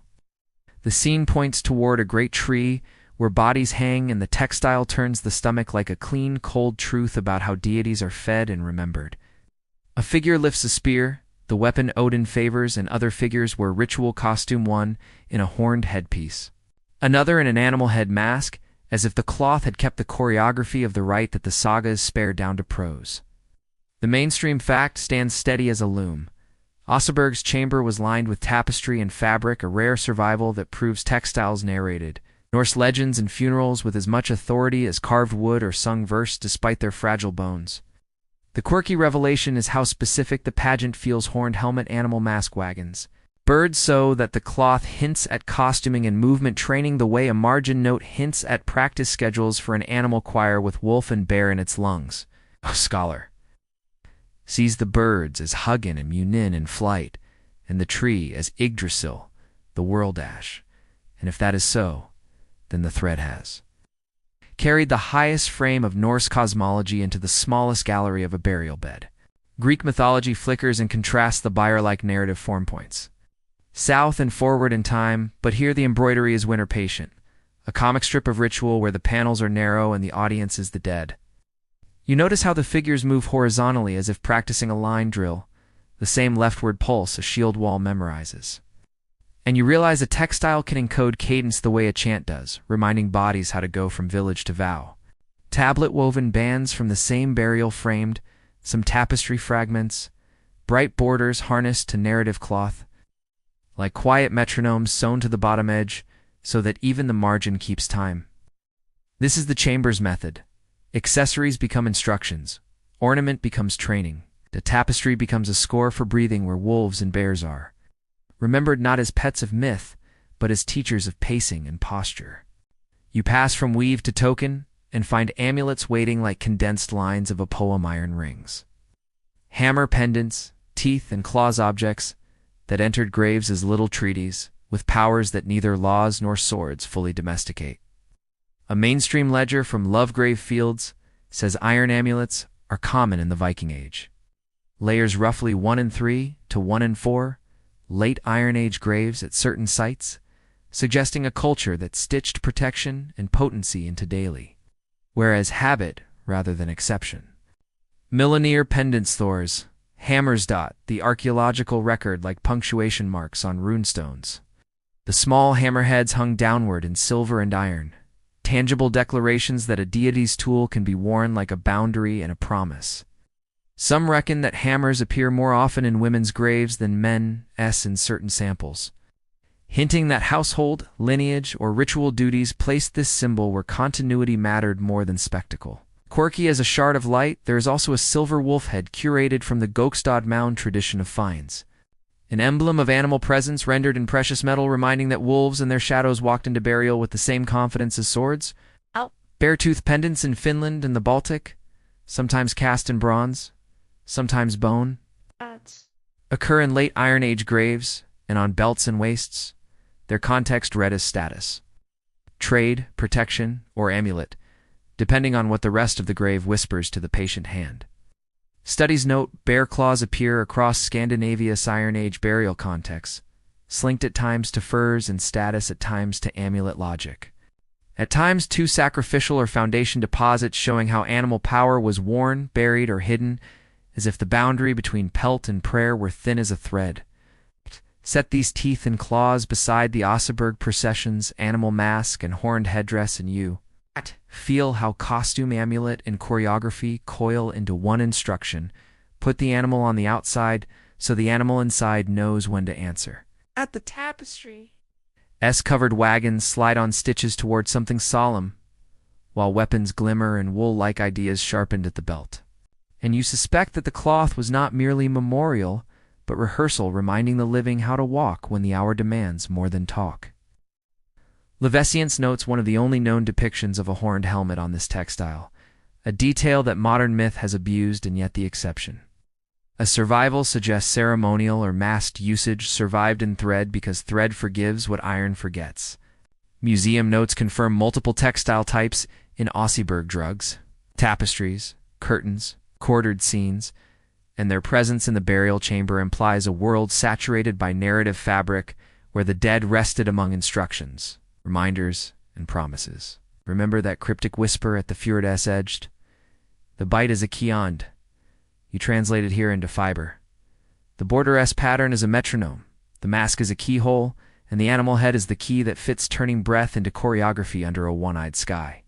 Iron amulet distributions rise into the Viking Age, and the increase looks like culture adjusting its pockets to carry more thresholds so that crossing a door or a sea always involves a small weight against the skin that hums.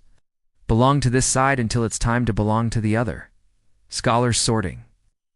Oseberg textile interiors note that fragments lay behind animal-headed posts and bed places, as if the chamber's architecture and the chamber's stories were meant to overlap like shields in a wall, leaving the body surrounded by cloth that knew what to say.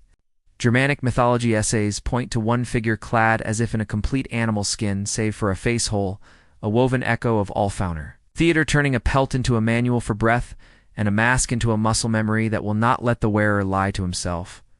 Greek mythology nods from far-off summers with its own ritual vestments. But this winter, weave remains its own creature, narrow, methodical, predicated on procession. More liturgical than ecstatic, so that the cloth teaches patience where the cup might teach abandon. You think of the Lewis warder, biting a shield, and imagine a border pattern sewn at his sleeve that carries the same tempo. So when the jaw closes, the wrist knows exactly how fast to lift, how slow to wait, how long to hear the horn before moving. A mistress of the household would have known these threads as intimately as any. Warrior warp beats to rhythms, the discipline of straight lines, and the burial of two high-status women at Oseberg beside narrative cloth. Confirms that story-keeping and rite-keeping were household arts before they were battlefield assets. The amulet thesis returns like a soft drum in Malardalin and across islands and mainland late. Age graves keep iron rings and small fetishes with a frequency that makes them look like ordinary armor for the mind rather than rare talismans reserved for sorcerers. Meanwhile, beartooth and claw pendants complicate any simple line between fashion and faith by turning animals into syllables anyone can wear, so the grammar of the pack and the furnace can be conjugated at the waist, the throat, the wrist. Step back, and the chamber resolves into a training room disguised as a tomb. Tapestries teaching formation, bands teaching borders, masks teaching mind, amulets teaching allegiance, all arranged around a bed where the last breath can hear the old instructions one more time. You place a fingertip over the stitched bird and feel how thread can be a shrine for ravens, just as iron rings can be shrines for silence. And you wonder whether cloth outlives verse because it sits closer to the skin and asks less of memory and more of touch.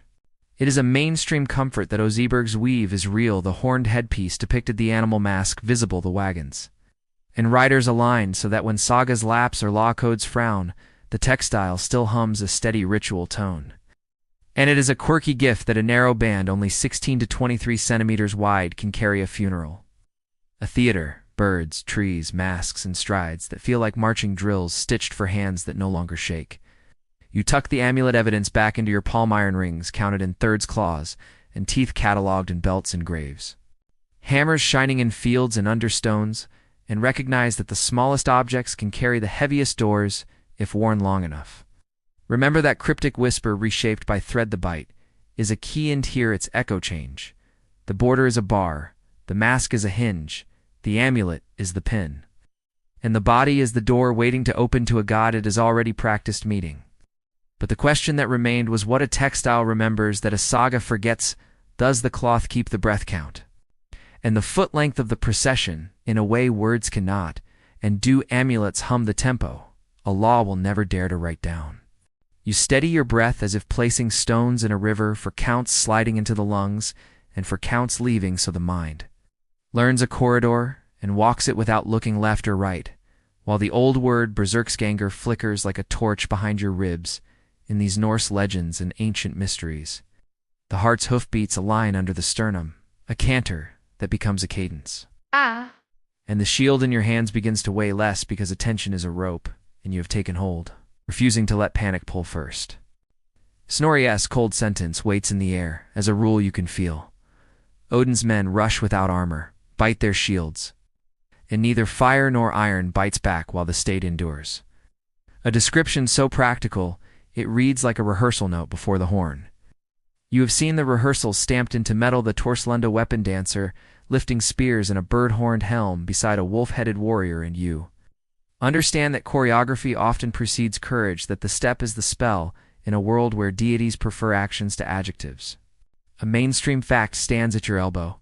The weapon dancer motif was copied and recast across helmets from Vendel to Sutton, who, likely used in halls where light and foil turned faces into living rites, a visible instruction to breathe, lift, and narrow before blades speak. You draw a slow inhale through the nose, count the beat, and let the exhale drag a fraction longer, a hunter. Habit taught to Ulfhednar so that patience becomes posture, and posture becomes a quiet blade that chooses its sheath. Going berserk has stages the sources. Agree upon shivering first, teeth chattering a chill that looks like fear until flush. Then heat follow, and the face swells with pressure and, knowing this ahead of time, turns surprise into calendar dread into a schedule kept by the body itself. Hands move through a ritual the way a river moves through a bend shield. Raised rim kissed by teeth, a low groan pressed from the belly to descend like a weight on every restless thought, because the bite is a metronome that brings the storm to heel. You anoint not with resin, but with sense, a thin smear of salve at the wrists and temples like the Viviva's craft from Firecat, or henbane seeds and white lead. Hints discover skin as a door for focus rather than spectacle. A quiet practice set in a grave, but remembered by those who breathe on embers before dawn. Smoke clings in the rafters, a mild hallucination in museum words, and an old northern habit in practice, used by hands that understood how scent compresses memory, and how memory stands guard at the border of fear. The weapon dance scholarship gives you a fuller mirror initiation and battle preparation braided. Warriors wearing skins and masks, invoking Odin-esque rhythm to step into a state where the animal chosen is not costume but conductor. Quirky, deliberate, and a little cruel, the dancer on the Torsland to die is one-eyed by later cut and sometimes pricks his heel in imagery tied to Sutton, who is stage direction reminding the body that a price paid before the clash buys focus during it. Greek mythology's maenads whirl through the mind with wine on their breath, but here the cup is smaller. Lungful of smoke, a counted breath, a measured step, and the result is not delirium, but a narrowed room where only oath and gap remain. Your fingers knock a spear half twice against the shield rim. A drummer's code as old as the weapon dance, and the sound rations adrenaline to the task, keeping it from flooding the joints that must wait for the right second. If panic is a flood, preparation is a sluice gate, and the sluice you work is breath, bite. 3 simple levers that lift you into a trance the body recognizes as work rather than surprise. The scholar's ledger repeats the practicality elite halls displayed weapon dancers, to bind loyalty and establish hegemony, to show that the Lord's roof taught the right tempo and you feel how ceremony selects which storms are allowed to start. You murmur to Odin as a craftsman would to a master, not to beg, but to match cadence. Reciting the silent oath in the lungs where the god's one eye is a cold coin pressed against the inside of your skull buying steadiness. There is an odd tenderness in this because the right before rage keeps the village's voice and the warrior's mouth count breathe mark. The heel know your door so that leaving the self for a time looks less like loss and more like borrowing. The Oseberg tapestry fragments enter the mind as a textile prompt. Procession's horned headpiece, animal masks, birds hovering near a tree, all walking leftward in a composition that looks like training for breath and stride as much as funeral ornament.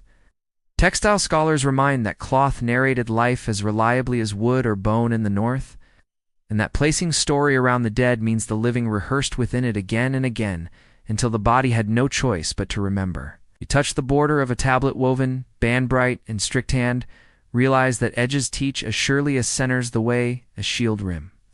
Tells the jaw how far to travel, and how much to trust the teeth to steady a hand. The Ulfhednar-esque discipline is not a whisper, but a long note. Hold the exhale a hair longer. Read the enemy's pulse in the whites of their eyes. Measure the gap by breaths, not by yards. The berserker's discipline is not tantrum, but timing. Stack breath like firewood. Bite on the downbeat, let the furnace rise only when the deck tilts and rails kiss, and there is finally something honest to burn. Scholars catalog the trance's aftermath as feebleness and dulling that last days, and you store this as an invoice to be paid later. A whispered warning that preparation is also a kindness to the body that must recover. If the law once said bind him when the fit comes, the right says bind yourself beforehand, with breath and beat and bite so that the fit arrives like a guest you invited and seated rather than a thief through the window. The artifact still pulling at your thoughts is the one-eyed dancer. A craftsman scratched out that eye to fix the wearer's gaze before the world tugged at it, a small private sacrifice traded for public steadiness on some cold morning. You think of birch tar and ship resin and how those scents live in northern lungs, but the only smoke the museum will swear to in ritual is henbane on embers. Caution that keeps you honest when you are tempted to perfume the past with guesses.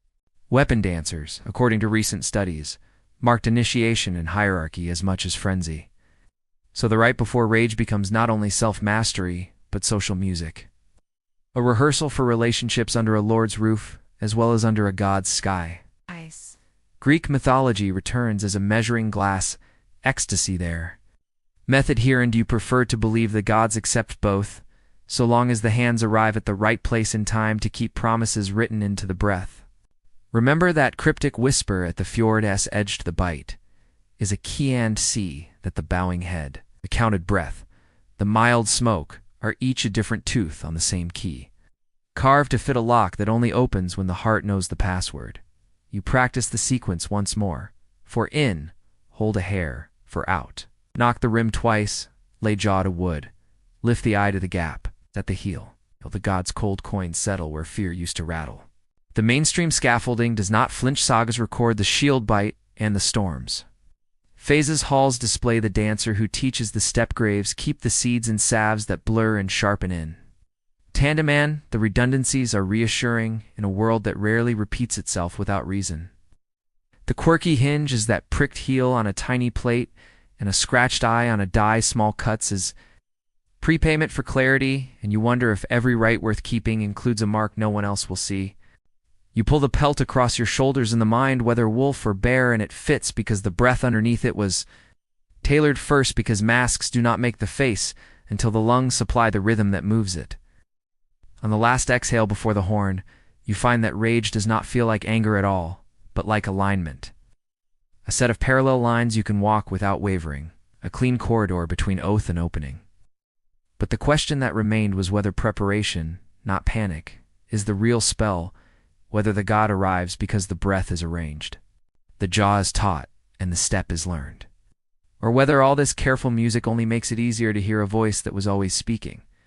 Fire licks your sleeve like a curious cat and draws back without leaving so much as a singe, and the iron edge kisses your arm and slides way as if embarrassed, because in this state Berserksgangersnori's cold rule applies. Neither fire nor iron tells upon them, though clubs are a different conversation entirely. The immunity feels less like magic and more like editing, as if pain were a manuscript your attention refuses to read, while other sensations, the club's dull weight, the enemy's breath, the gap between shields, are printed in letters large enough to matter. Scholarly voices from the 12th century onward repeat this detail with the patience of clerks copying scripture. Neither fire nor iron affects the berserkers in their trance, yet blunt instruments still lay them low, a limitation so peculiar it tastes of field observation rather than saga embellishment. You feel the rule in the body like a locked drawer where certain signals cannot reach the muscles that flinch. The way tunnel vision blocks peripheral movement until the corridor target. Your oath is all the geography that counts. A mainstream echo from Rolf Krokia's champions confirms the pattern. They refuse to retreat from fire or iron, a phrase that mirrors the Ynglinga saga's assertion that Odin's men bit their shields, killed at a blow, yet carried one odd weakness tucked inside invulnerability. Sons of Vikings translates the Old Norse line cleanly. They killed men, but neither fire nor iron affected them. This is called going berserk, and that clinical tone makes the immunity sound less like myth and more like a medical condition with specific symptoms.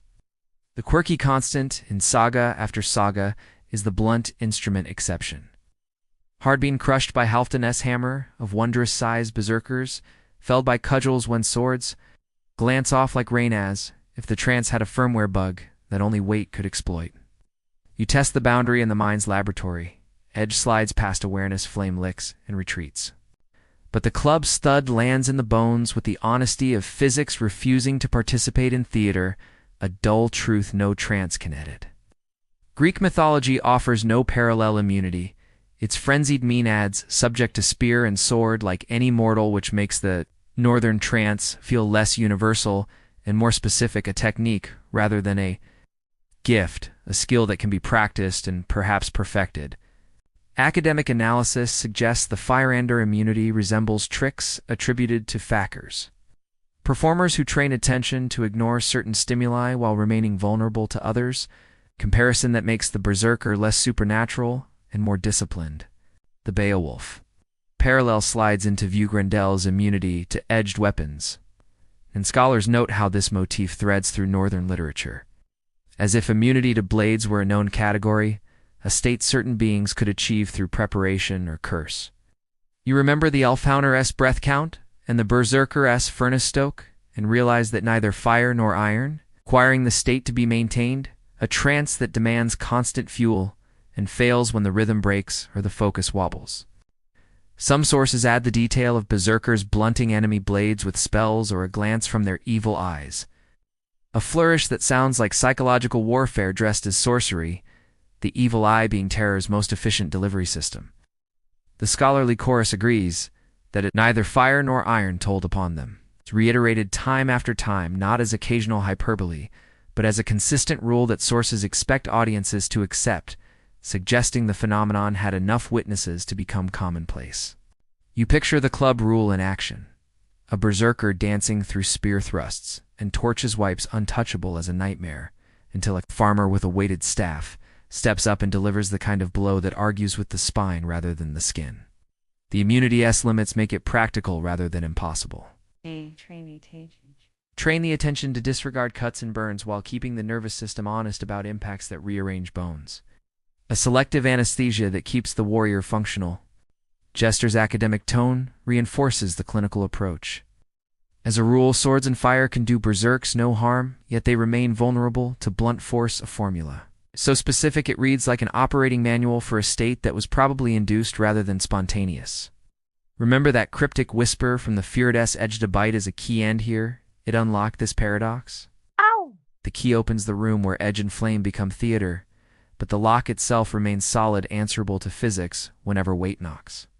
The Ynglinga Saga's Old Norse preserves the original cadence Ivarti elder Nurjarn Ortia. Neither fire nor iron worked upon them, a phrase that sits in the mouth like a legal clause, precise and unyielding.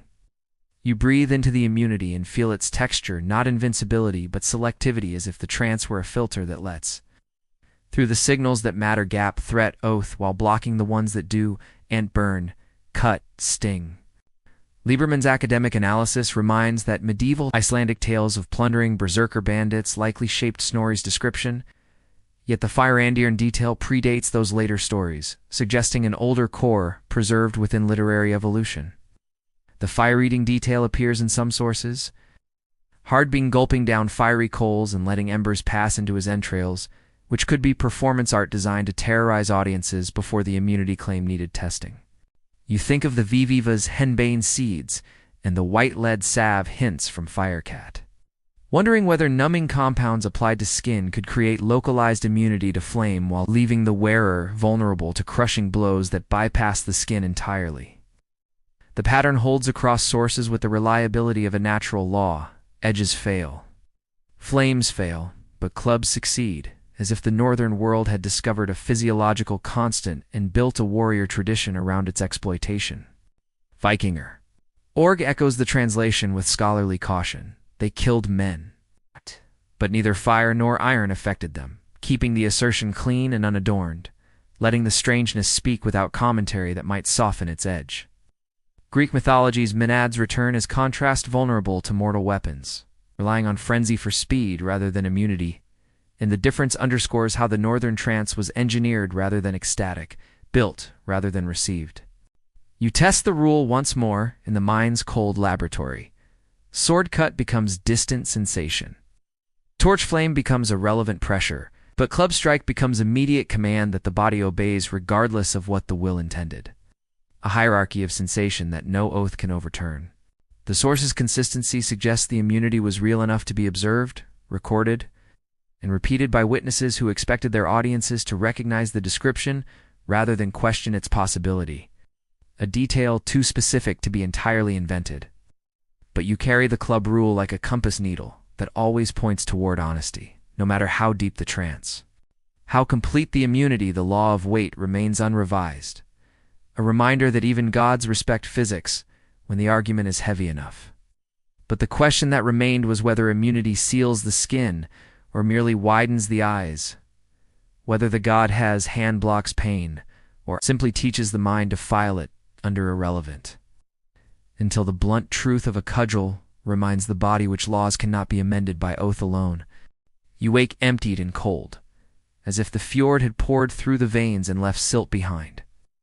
And the first thing the body teaches is silence, because when the storm is over, the nerves fold their wings, and the world widens too quickly for comfortable sight. Hands that felt like iron an hour ago feel like driftwood now, and the breath that galloped in time with oars slips into a stuttering walk, the inevitable recoil of the parasympathetic tide, pulling the heart back from its edge toward the slow work of mending. Mainstream voices in the sagas do not hide this ledger. As soon as they re-out of it, they become much weaker than normal, says the tradition around Kveldolf in Egil's saga, adding without romance that he had to take to his bed when the frenzy left, a line that reads like a winter receipt left on the table. The lull is clinical, as well as mythocrest and digest hormones reassert themselves. Muscles shake with the last sparks of torflight, and the furnace that made edges meaningless goes dark, leaving joints to count the cost and honest arithmetic. What would you do if you discovered the body can hold a god's shadow only for the span of a charge, and that the price is paid in days of dullness, where even the voice sounds like a tool put down too hard on an empty bench? Ars Technica's careful cadence nods toward henbane again, lingering weakness and feverish lassitude lasting up to days.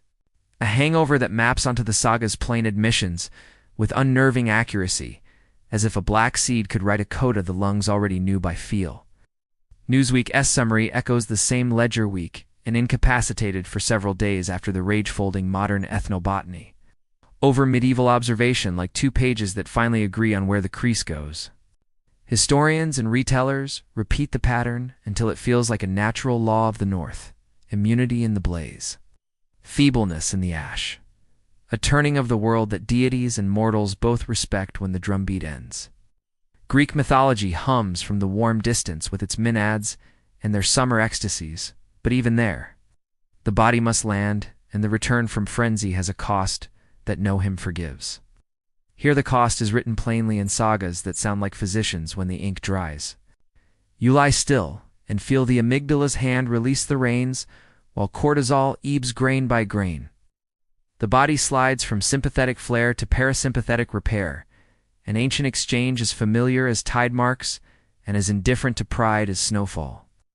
A mainstream stitch in the memory binds this to Kveldolf's quiet collapse against shapes strong in the storm. Bedbound in the blue hours after, and the honesty of that detail keeps the myth braced to the floorboards of human experience. Quirky as a pebble caught in a boot, some accounts speak of men who swallowed coals or mocked flame in their frenzy, only to fold like sailcloth. Afterward showman for a god as weather who knew the tent must come down before daylight shamed the canvas. History Extra's sober drumbeat insists that sagas and skaldic poems preserve these berserker turns without apology. And the very lack of embroidery makes the aftermath feel more true than any roaring charge. You remember that cryptic whisper you heard at the fjord's edge? The bite is a keyand in this room the same. Key locks, not opens, quieting the jaw, asking the eyes to soften, returning ownership of the limbs to a gentler custodian. The physiology reads like a plain prayer. Catechomenes fall, vagal tone rises, blood flow returns to organs that were starved so the arms could be. Lions and trembling is simply the lint the storm leaves on the skin after it has finished shaking the house. Popular digests of Norse lore make the same admission at arm's length that ancient texts said that the warriors would be weaker and almost ill after their raging ended for days. Showing how even broad retellings carry the invoice along with the legend. You test your fingers against the shield and discover the bite marks are still there, while your jaw is not a small proof that objects can outlast states, and that artifacts like laws are what meet you after the music has walked away. The vivivis seeds from Firecat haunt the corner of the thought again, because a salve that makes a doorway in the skin also makes a closing, and the closing is often heavier than the opening by an order of hours no oath can shorten. Meanwhile, the mind tries to file the sites in a cabinet that keeps refusing the folders. And clinical voices call this the churn of stress hormones stepping down. A recalibration that can bring quiet dread with its quiet relief. Newsweek's retelling places delirium and visual disturbance in the column of henbane's known tricks. And the saga's weaker than normal reads like the bill such tricks deliver at the door the morning after. You look for the god's hand in this winter room and find only a coin-cold memory on the brow. Odin trades fairly, it seems, and the price for clarity in the storm is the willingness to lie still. Afterward, and let the ravens fly elsewhere for a while, the history of coping is not glamorous. It is bed rest and hot stones, broths, and silenced neighbors. Carrying water and a law or two that expects a fit to pass, and the man, beneath it to need watching, binding, or mercy, depending upon which hour it is. A scholar's margin notes that heroes and other tales waited to strike berserkers when the frenzy melted, which means the culture knew this valley existed and walked around it accordingly. Remember the Torslanda dancer's heel prick and the scratched-out eye? Those little offerings to focus, perhaps. The true rite includes the offering after, lying still until the furnace cools enough that the self can be safely rebuilt. Greek mythology offers solace by comparison. Even ecstatic rites end with sleep or song, and no god demands a permanent fire. Your winter god is no different in this, asking only that the door be closed as carefully as it was opened. Stress medicine speaks with the same voice in a warmer accent. The system can stay keyed up for 20 to 60 minutes after the threat is gone. Then the long taper begins, the heart stepping down rung by rung toward baseline. A mainstream echo again. Kveldolf's bed keeps the tale honest. Shape strong becomes bone tired. And the ordinary kindness of a bed proves as sacred as any shield when gods have finished counting. It is tempting to romanticize the emptiness as purity, but the body knows it as deficit. And the mind may learn to fear the quiet because it sounds like the ocean when one is still trying not to hear the names in the waves. The ivory warder in memory still bites perfect and unspent, and you recognize the envy that men have always felt toward artifacts that do not pay. Then you forgive the envy because men are not ivory, and storms do not live in cases. History Extra's measured tone returns real warriors and real poems with real aftermaths, and the restraint is a comfort, because it implies the future will keep telling the truth, even when truth is only a man sleeping through midday. The henbane hypothesis is still only that, a hypothesis, but its fit with long feebleness remains hard to ignore, and so you file it under possible tools beside breathwork and bite to be taken out only when the season is right and the debt acknowledged in advance. You rise at last like a ship off a sandbar, inch by inch, and the room no longer looks like a receding shoreline, but like a place where hands can be useful again, which is the closest thing to grace the body ever promises outright. What would you do if glory and dread both clung like hoarfrost, wipe them off with work? Or let them melt into story, so next winter, novices know the price before they press their teeth to wood. Remember that cryptic whisper you heard at the beginning. The bite is a key, and remember too, that every key has an edge that catches your palm if you carry it too tight for too long. The lesson now is to put it down until breath can carry weight without trembling. But the question that remained was what debt the psyche owes for touching a goddess shadow. Does it pay in days, in dreams, or in the quiet promise to lie still after the storm, so that the next oath is made by a whole voice and not just an echo? You stand between two pelts, as if between two doors, the wolfskin teaching pack cunning, while the bearskin teaches solitary wait, and under Odin's single eye both paths feel correct and terrible at once in these Norse legends and ancient mysteries of heroes and deities. The word berserker lays strength across the shoulders like a winter beam, a wolf coat. LFH inlays patience along the ribs like a long breath, and both names remind that attire in this world is instruction disguised as clothing. Scholars and careful readers insist the two are cousins, not twins, sharing frenzy and trance, yet leaning into different animals for method, the bear answering with pressure and the wolf with angle, each a vow that defines how to enter a line and when to break it. Odin binds both tendencies with a name rooted in frenzy and inspiration, Orar, and the pairing makes a grim sense. Rage sharpened into poetry. Poetry sharpened into rage. Identical doorways cut at different heights for different kinds of warriors. History Extra's sober cadence calls the wolfskins heathen wolves, a special group allied with berserkers under Odin, confirming that the animal choir carried more than one register into the field and the hall alike. In Hrafnamul, the lay that follows Harold Fairhair the Skald, his voice carries a scene the lungs can still feel. The berserks bellow, the wolfskins howl, spears redden. Shields thicken into a closed group the prince trusts, because they always arrive where the line is thinnest. The poem's point is plain even when memory is patchy. Harold counted on the wolf-clad as elite shock and guard, a visible discipline snarling under fur, a chosen ring of men who kept battle's tempo with audible teeth. Viking's careful distinction admits kinship more than division. Both enter trance, both wear pelts, both trace their crest to Odin, but still finds utility in the emblems. The bear-fur force that refuses to bend the wolf for a narrow patience that hunts gaps rather than faces.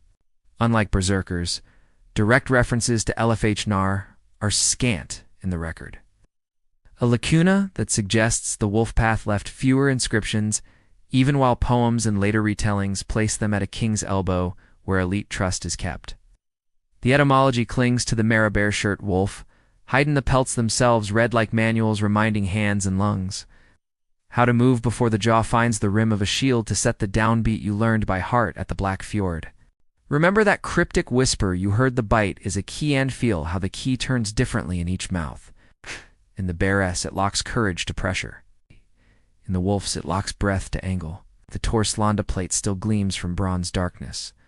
A one-eyed dancer with bird-horned helm stands beside a wolf-headed warrior.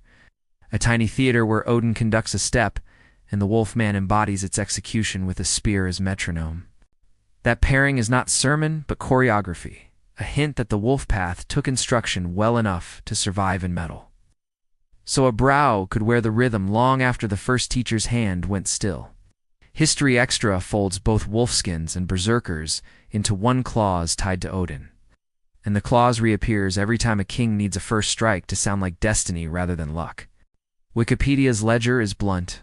Berserkers are attested widely.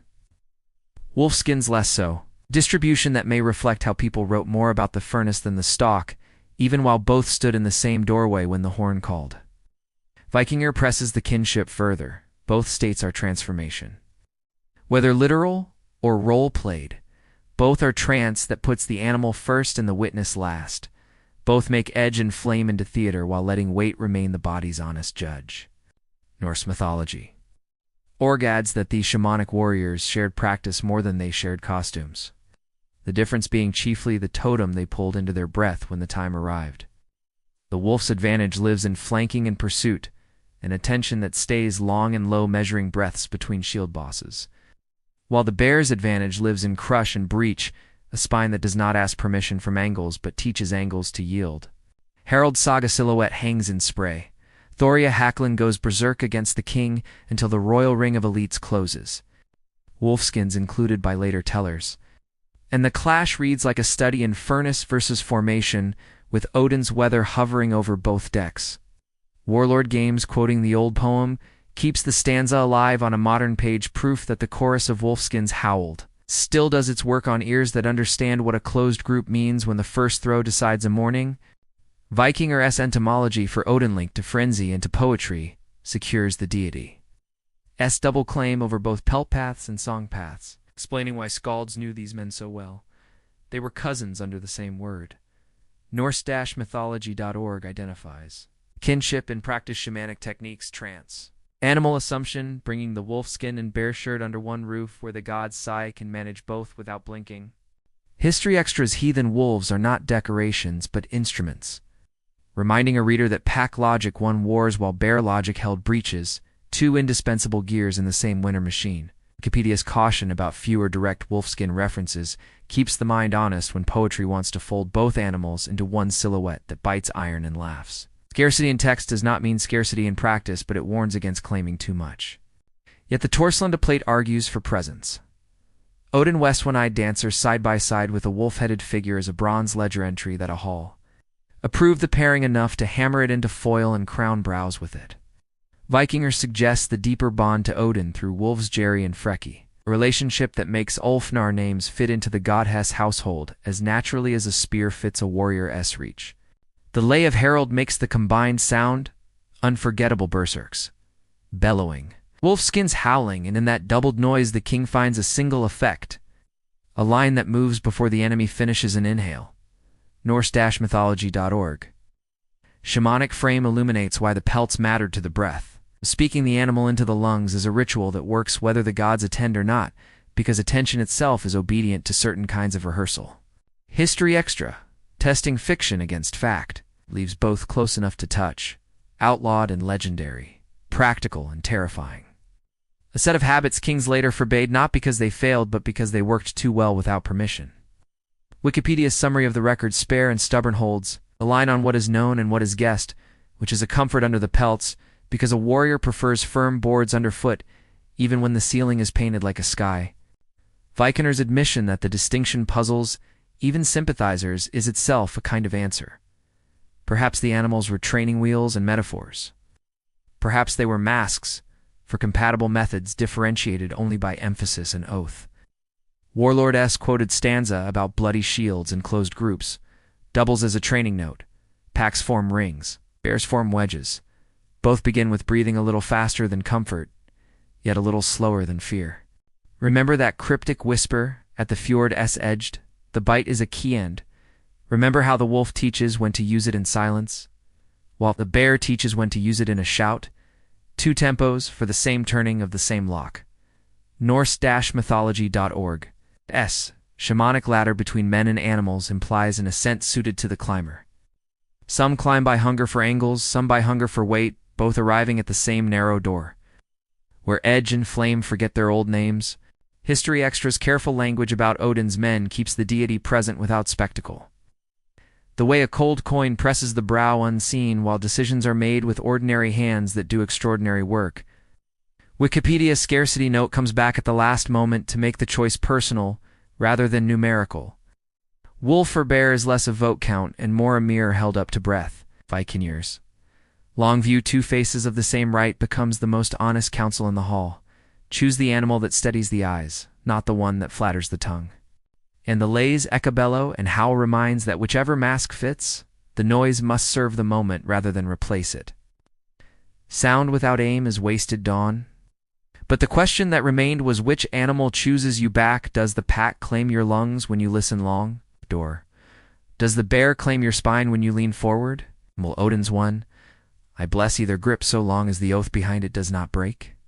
You lift the shield, feel the grain under the palm and the cold ring of iron at the rim, and when the jaw comes down, you discover the first purpose.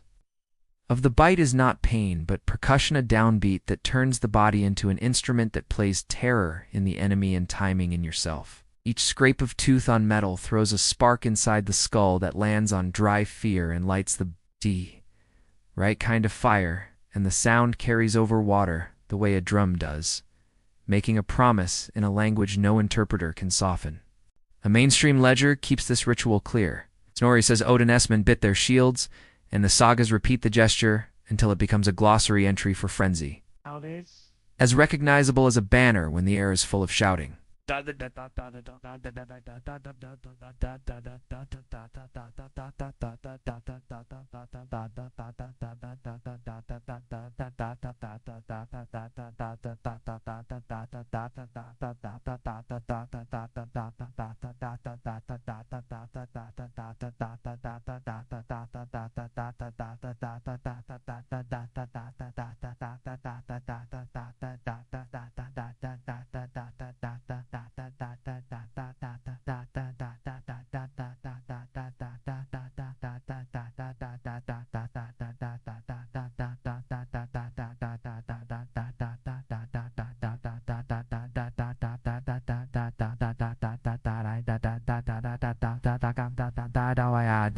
Choreography when viewed from the long table rather than the short rail.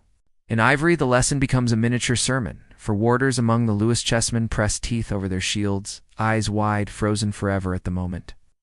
A human face turns into a metronome, making the gamer's hand feel what a warband's jaw once knew. Doop. The Met's curators call them out with museum cool. One warder represents a berserker. so eager for battle that he contains himself only by biting the top of his shield. And the phrasing captures both the terror outward and the harness inward. As historians and other sober explainers note the obvious battlefield math, intimidation matters, because most killing begins when one side breaks and runs. And anything that tilts morale is worth its weight in iron filings against the teeth. Psychological warfare is ancient as dust and loud as hooves. And if Mongol torches multiplied armies and whistling arrows turned air into threat, then a shield bite multiplies the size of one mouth until an enemy hears a pack. You taste resin, paint, the ghost of old blows in the rim. The grit becomes a ritual spice that tells the tongue this is not the village, it's the doorway, and the jaw is the key that turns nerve into aim. Speculation online wanders, but a useful thread remains. Typing behaviors, animal sounds, and shield biting are consistent in saga descriptions of self-induced states meant to frighten others and settle the self, a dual-purpose ritual that spends spectacle like coin and invests focus like savings. The mainstream proof sits right there on the chessboard against warrior rooks. Biting shields in homage to Norse ferocity, because even play remembers what works when the first move is meant to travel as far as a hornblast. A quirky, almost comic glimpse comes from the same set. Queens with chins on hands bored by the chaos next to warders in mid-bite, as if the board itself knows that terror and deadpan share a stage in human conflict. History Extra reminds that berserkers are as much about theater as technique. And biting a shield before contact is the cheapest special effect known to winter one mouth, one rim, a sound that mud cannot swallow and fog cannot hide. Genghis had triple torches and whistling notches. A berserker has enamel and iron, and the effect is the same. A story enters the enemy. Chest ahead of the blade and negotiates surrender with the fingers that hold the shield across the way. You hear again the warders. Bite described by Madden in 1832 as a scholarly identification of berserkers, and the longevity of that reading suggests the gesture was already a legend that curators merely pinned to glass like a well-behaved thunderclap. The Met's blog calls the biting figure out among the warders, fixing the idea for modern eyes that a rook can be a human with a habit, and that habits can be sharper than castle corners when fear is counted. Collector essays on psyops line up case after case where fear runs before metal runs, and it is not hard to place a shield biter among those. Examples: a one-man soundtrack that plays the enemy's heartbeat faster than it should go. A New York Times glance lingers on the bite as curious, then accepts it as identification. Nordic berserkers demonstrating how quickly strangeness hardens into category when enough ivory gnaws in public. Even chess hobbyists repeat the trope with a grin rooks as warders. Some going berserk, biting their shields in battle frenzy, which proves that a good stage direction travels further than most sermons. You press harder and feel the jaw clench the mind into a narrower room, and the sound comes back into your own ears like a brace, a small controlled violence that leaves the rest of your movements cleaner when the rails finally kiss. 'Cause here is the real chemistry. The bite rallies the self by giving the nerves a task. And it terrifies the enemy by giving their nerves a story, and stories spread faster than men move in mud. History Extra's clinical summary of berserker behavior makes shield biting less a curiosity than a doctrine. An audible sigil that binds two sides of the line at once, one to courage, one to calculation. The warder's bulging eyes, the teeth over the rim, a variety of helmets, one like a bowler hat. The Met jokes had a human strangeness that only increases the effect because fear loves the uncanny more than the obvious. If spectacle is the first ingredient of magic, as stagecraft insists, then this is the oldest spell in the North. Make a sound, wear a mask, repeat it until the audience decides to be moved, because consent is the hidden lever in all terror. Remember that cryptic whisper you heard at the forti? Edged the bite is a key, and recognize that a key signals to the door as loudly as it opens it. The scraping teeth telling both sides that the next room is smaller than anyone would prefer. Academic definitions of psychological warfare list intimidation among its pillars. And a jaw on a shield is intimidation boiled down to one note, to note the human animal understands even when the words are different on each shore. Ask Historians threads point out that battles often turned on morale cascades rather than heroic kill counts. So a ritual that breaks attention on the other side is as valuable as any piece of steel you can sharpen. Lewis's chess essays remind that Christian and pagan influences mingle in the set, which means even the church's carving shops acknowledge the old gesture, either as history, as cartoon, or as warning. The Met's exhibition blog frames warders as the human rook, corner pieces with teeth. And the idea sticks, because corners that bite are more memorable than towers that do not move until it is too late. You ask what the enemy hears? An amel on iron breath hitting wood? A growl traveling through a shield like a drumhead, and you realize the ritual is a microphone for a god who prefers to speak in percussion and posture. The collector overviews of psyops list fear, deception, surprise as constants, and the bite carries all three. Fear in the sound. Deception in the face that looks more animal than man. Surprise in the timing just before the first board's lock.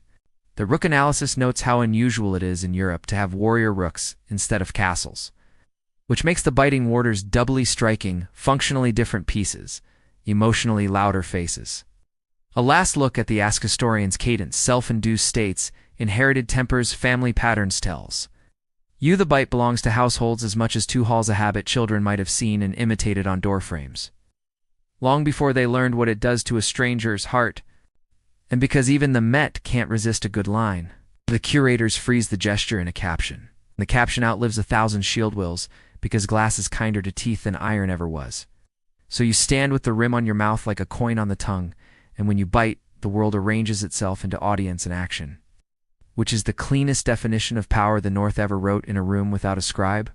But the question that remained was whether spectacle is the first ingredient of magic. Does the terror work because a deity arrives, or does the deity arrive?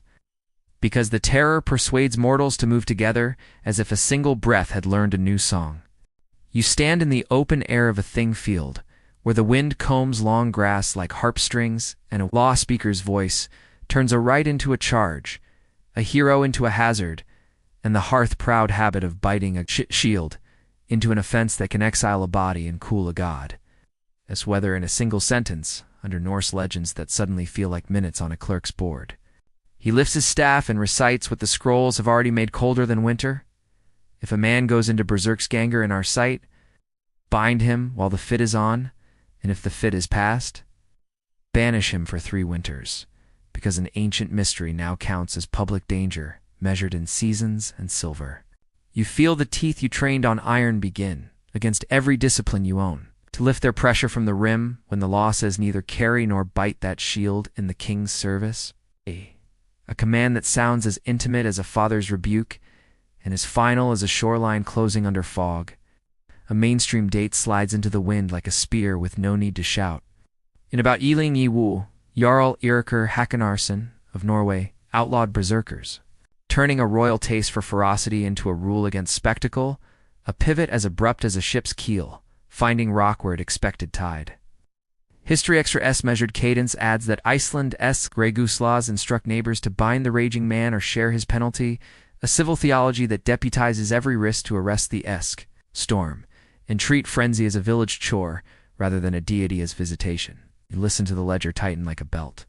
A raging man may be bound and condemned to minor outlawry, and if onlookers fail to lay hands, they too are banished because law prefers predictable breath to any performance that makes a crowd forget itself in awe or fear. Viking Air's plain line about royal service echoes here like a cudgel set down on a board, neither carry nor bite the shield in the king. Retin, telling you that choreography can be confiscated when power decides it belongs to the hall and not to the field. You feel the god's one eye, the old conductor of frenzy and poetry, move from your brow to the law speaker's staff not to scowl, but to observe how mortals rebalance worship and safety by swapping one drumbeat for another. By the 12th century, the record says the warbands of berserkers thin into legend, a disappearance that feels less like dying and more like being folded into parchment. And proverb where neither iron nor fire can reach, but courts still can. Magnus the Sixth Lagabete, Magnus the Lawmender arrives in 1274 with a nationwide code. The Lanslav in the rhythm of the realm takes precedence over the tusk-whitened grin of a shield rim, a legal unison that prefers measured choirs to unsponsored howls. A silver coin minted 7 centuries later commemorates the code that taught a country to breathe together under ink instead of fur. A reminder that even kings grow nostalgic about the day they taught storms to enter through doors. History Extra keeps the pulse steady. Berserkers exist in poems and prose, but law codes outlaw them, And the gap between song and statute is exactly where exile lives, when fame gets too loud to sleep beside. You touch the small hammer at your throat, a metal near pendant that hundreds wore across the late Iron Age, and feel its cold assurance answer the staff. This dry syllable's a quirky artifact of a deity that says protection can be worn like a word no. Court can pronounce to the marrow for or against. Thor's hammer pendants multiply in the archaeological record like punctuation, little oaths cast in silver that hang where the voice lives. And standing before the law speaker, you realize that amulets and edicts are both tools for shaping breath in crowds. Remember that cryptic whisper you heard at the fjord. S, edge the bite, is a key and feel. How the key, now that law has changed the lock, weighs more heavily in the palm, the old teeth. Asking whether to turn in private or to hang quiet against the chest, like a half-remembered prayer. The gray goose ledger turns pages like a winter clock. Bind the rager, count 3 winters. Turn him if he learned to walk among neighbors without shivering the air. A ritual of cooling that treats men as iron heat. Quench, temper, till they can be handled safely. Vikingers' phrasing about royal service makes you hear the new etiquette in the old habit. In the King's Hall, close the mouth on breath, not on rims. In the King's Battle, close ranks, not teeth, an exchange of signals that leaves fury at the door to be checked like a farmer's cloak. Wikipedia Sternline, Iriker. Outlawing reads like it was written on a door lintel for those who still wore pelts on their skin. A brief history of habit turned contraband by a signature that prefers quiet to thunder, unless thunder has a schedule. History Extra S insistence that the earliest Icelandic code expects binding rather than killing suggests a cultural choice as soft as it is strict. Frenzy is illness at noon and theater at dawn, and the difference is whether the village has work to do. Thor's hammer against the chest is a small rebellion you can keep a deity's tool in miniature that outlives court fashions and tithes an amulet whose meaning follows the wearer from oath ring to plow handle without asking permission to sit at either table. Magnus's Lancelot hums in the rafters like a plain chant in stone, its notes rolling down valleys long after pelts went to moths, proving that laws can become the music a country hears when no voice intends to sing. The gray goose laws, preserved for centuries. The island's wind sound like a scribe's pen. And that steady hiss becomes a comfort when memory threatens to burst its banks with stories that burn too hot to hold. Vikingers' clean summary ban the biting in the royal household pairs with the British historian. It's coolness to tell you that the change felt administrative more than cosmic, a filing instruction for souls who once ran on drum beats and now run on bells. Wikipedia's ledger adds the stark finale. By the time clerks are confident, the berserker is literature with a legal aftertaste, a posture kept by chessmen and poets, a breath folded into footnotes where it cannot catch like tinder. History Extra's voice returns one more time to balance the page fact and fiction interleaved. Dan, do you nod because the village always needed both, the law to keep hands safe and the myth to keep winter interesting. Thor's hammer warms a breath as you exhale slowly, and the law speaker staff thumps the ground with the dull authority that even gods respect when the argument is about neighbors rather than glory. You look around the ring and see men and women with amulets tucked under linen and wool, quiet pendants and iron rings, though. Small hardware of belief waiting out the decree, the way stones wait out weather and teach water to listen. The old shield bite still sits in the jaw like a remembered tune. And you know some songs go indoors when the watchman frowns and reappear in work songs and lullabies, where law cannot hear the downbeat, but the heart can. Remember that cryptic whisper, once more the bite is a key, and consider how some keys learn to open memory. Instead of doors turning inward until anger becomes story and story becomes a tool that harms no one and keeps a hearth warm. It is a mainstream comfort that codes exist, that exile has a number, that neighbors have instructions for binding. And release, because predictability is a mercy, even for men who once believed predictability was the enemy of valor. Yet the quirky stubbornness of a tiny hammer against the sternum whispers that not all vows change shape at a staff. Command, and that a culture quieter talismans often carry what the loud rites had to set down to keep the fire insurance valid. So you bow the head to ink adjust the breath to bells, and keep the animal choir in the chest like a dumbed lullaby for nights when storms feel honest and work is done, which is how old rites learned to live long enough to become manners. But the question that remained was, who decides when a hero becomes a hazard? Does a deity defer to a law speaker, or does a village? Sphere decide the verdict while the god merely listens. And how does a mouth that once held iron now hold its own tongue without breaking? Ravens arrive before the horn, black syllables against the low sky, and the skald inside the chest names them tasters of blood because language must eat. 2. When the snow turns red under Odin's weather in these Norse legends and ancient mysteries, you hear their speech as a metronome, the slow croak that measures the space between breath sand. It feels like an audit more than an omen, a counting of hearts that will end today as rations, for wings that learn to love winter. Hrafnsmel the raven's speech leans over the rail of memory to praise Harold Fairhair, while a bird asks the battle. Questions, and the poem's very title makes your neck cool as if a corvid had taken dictation from the tide around Hafr's Ford. The raven speaks because the war knows its audience is older than men, and you watch the bird. Head tilt with a scholar poise as ships grind, and the king's line finds the gap, a choreography the poem preserves with an inhuman calm. Odin keeps two ravens huggin', and Munin thought and memory, and sends them each dawn across the world. Then fears at evening that they will not return a strange confession from a deity who taught mortals to keep their eyes narrowed in the storm. You stand under their passing and feel the god's worry settle in your own ribs, because what is battle if not a prayer? That both thought and memory come back intact from a place where clubs argue and oaths are counted, scalds so kennings that smell of Iron Raven's harvest. Eagle Mieland, the words are not gore for its own sake, but a ledger for the cost of courage in a climate that demands honest receipts. You remember the cold rule from Snorri the State, where neither fire nor iron tells. But clubs still do on. Understand why ravens keep to weight and aftermath rather than edge and flame, because carrion respects physics, while poetry respects spectacle. A quirky detail clinks into the moment like a cup on wood. Odin feeds his wolves Jerry and Freki, and himself needs only wine, which suggests a household where companions eat flesh while the master drinks. Memory, a division of appetite that explains much about who watches what on a field. Greek mythology passes at a summer distance with maenads and ivy, while you trace ravens through cold air, and the difference is more than. Climate one right spins upward in song, the other keeps accounts in black ink against white snow. Hrafnsmel sets the birds close to Harold's renown. That proximity feels like a contract. Kings give battles their names, and ravens give battles their bills. So both throne and tree receive what the day demands. The battlefield sound becomes a wind that knows how to tangle feathers.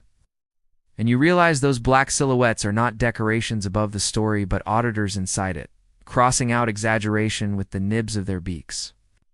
You press teeth to the rim and hear your own breath turn into a clearer instrument, and the ravens wobble. For a heartbeat in their arc, as if the downbeat you make has been noticed by officials of a higher court, the Torslanda weapon dancer returns like a bronze twitch in your vision.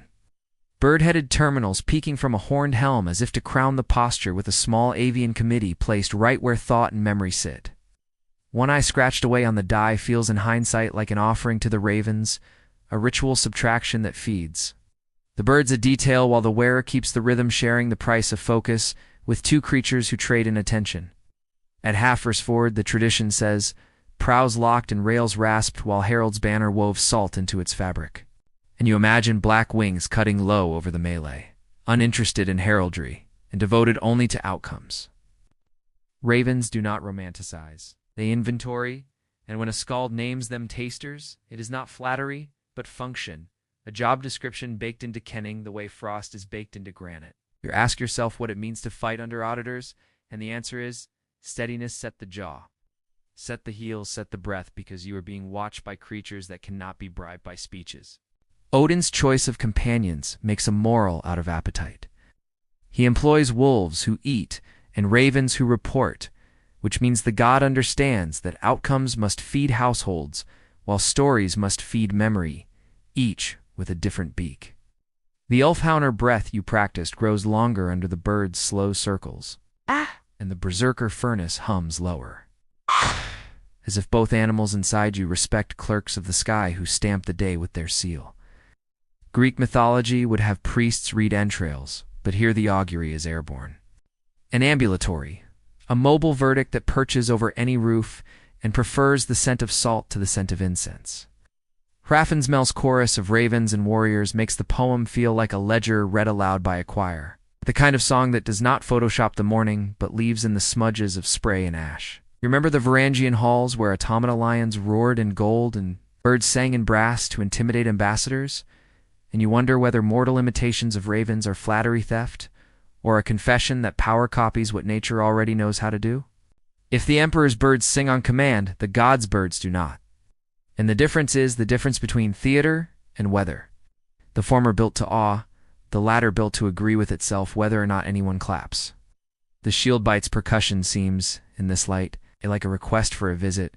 Scrape enamel on iron, and perhaps thought and memory will tilt their heads and count that sound as a sign of readiness rather than vanity.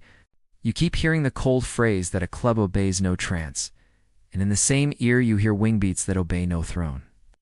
Both are natural laws with feathers and grain, and both simplify the day's complexities without asking. Torslanda's birds on the helm nod again, subtle as stitches on a sleeve. A reminder that warriors tried to wear the sky, scrammer on the brow in hopes that posture would read like prayer to the invisible accountants above. Harold's name survives in the skald's lines, and the bird's title, which is a kind of immortality purchased with breath, blade, and the willingness to be observed by judges that prefer quiet facts to loud myths. Greek mythologies, menads, dancing into frenzy, teach that ecstasy can also be a report to gods. But the reporting here is all in black quills on white fields, a monochrome audit that makes excess look untidy rather than holy. You ask who feeds whom in this exchange, the men feeding ravens, the ravens feeding Odin with news, Odin feeding wolves with meat, and himself with wine, and the circle feels both efficient and unpitying under a one-eyed sun. Raffensmal gives the ravens lines as if they were theater critics of battle, and in that staging, you feel the ancient comfort that even violence submits to review by beings that cannot lie because they do not have to. The Ulfhednar's patience keeps time with wingbeats. The berserker's blaze waits for the shadow of a bird to pass before it strikes, and in that pause you feel the day decide to admit you to its minutes. It is a mainstream truth that Odin's birds are thought and memory, and a quirky implication that this god of poetry and frenzy relies on animals to keep track of both, as if even deities outsource what mortality handles by instinct. You step through the old preparation for in, for out, rim to teeth, and realize each motion is a call and response with birds you cannot command, but can attract with discipline, which is the only bait the sky respects. Harold's fjord closes its memory around the rails. You picture black shapes against gray water. A monochrome marginalia that turns a spectacle into a memorandum with signatures written in footprints you could not read from the deck. The Torslanda dancer's pricked heel and scratched eye look like a prepayment again. And perhaps that is why the ravens come, because you have already given something small to the day before, asking for something large from it. Greek mythologies, bright birds perch on laurel and lyre. But this northern pair drops on carrion and reports back, and both cultures agree that winged things belong in the room when fate is being debated. You hear one raven fold the air and say in a sense you do not translate, "Keep your oath and your mouth will taste iron honor. Break it and your mouth will taste iron alone," a difference the birds notice whether or not you tell them. Hrafnsmol Sora, set to wing cadence, makes you steady your heel before the horn because the dead are not the only ones counted today. The living are counted by how they move when they know the auditors are present. It is a hard comfort that history remembers by birds as much as by stones, and that the poem's survival feels like the shadow of a wing still crossing a page when the bird itself has gone beyond the next ridge. Remember that cryptic whisper you heard at the fjord? S-edged the bite is a key and feel. How the birds receive the sound like a clerk receives a seal, recognizing not bravado, but readiness dressed in the correct ritual. You let the jaw loose and give the ravens your profile. The one-eyed conductor beyond them, nodding once. Nod. And the nod is the smallest permission a warrior can get, and still call it blessing. Nod. But the question that remained was, who truly feeds whom? In this economy, do you nourish the ravens with bodies? Do the ravens nourish Odin with truth? Does Odin nourish you with rhythm? Or do the ravens, by merely watching, nourish the courage you thought you brought here alone? You lift the lid of a wagon burial near Hobro, and the air smells faintly of old metal and crushed seeds. Because in the ring fortress of Firecat, a purse of henbane sits beside a disintegrating iron staff. The dead seem to have left recipes, The living must decide whether to brave in these ancient mysteries. The National Museum of Denmark calls her a seeress and describes the grave with a prosecutor. Its clarity and escallade is blue and red clothes with gold thread. A horse-drawn carriage, exotic bronze bowls from far lands, silver toe rings seen nowhere else in Scandinavia, and among the unusual goods a metal staff with bronze fittings and a small purse of henbane seeds. The plainest line on the museum placard is also the softest snare. Throw these seeds on a fire to make a mildly hallucinogenic smoke. Take them in the right quantities to slip into euphoria and visions. Rub them into skin as witches' salve. And they open doors the tongue cannot name without trembling. The belt buckle contained white lead, a substance sometimes stirred into ointments, and the presence of both lead and seeds turns the grave into a pharmacological stage. Set a toolbox for trance that would have made a viviva staff more than a prop. At the woman's feet, a box held owl pellets and small bird and mammal bones. And a silver amulet, in the shape of a chair, the side seat like, a neat little diagram of where the soul should sit, while the body walks a road only deities and witches know. Firecat itself is a circular wall with 4 gates and 16 longhouses, a herald. Bluetooth fortress that still draws a circle on the land so the seeress' grave rests in a geometry built to focus power in an age that measured breath by ramparts as much as by rights. A mainstream study on Viking-age garden plants mentions henbane outright, noting a concentration of seeds in a woman's grave at Firecat. The sort of detail that passes from museum to journal, like a cold fact handed from palm to palm. Academic surveys of Viking and medieval amulets list the Firecat assemblage as a textbook. Casal pellets, henbane seeds, fragmentary pig. John amulet kit that suggests practice rather than accident and makes the purse feel like a manual bound in skin. Ancient Origins paraphrases the museum with almost no gloss iron staff, henbane purse, white lead in the buckle, silver chair, amulet hand, the repetition. Itself is a kind of confirmation that the recipe has been read the same way by many eyes.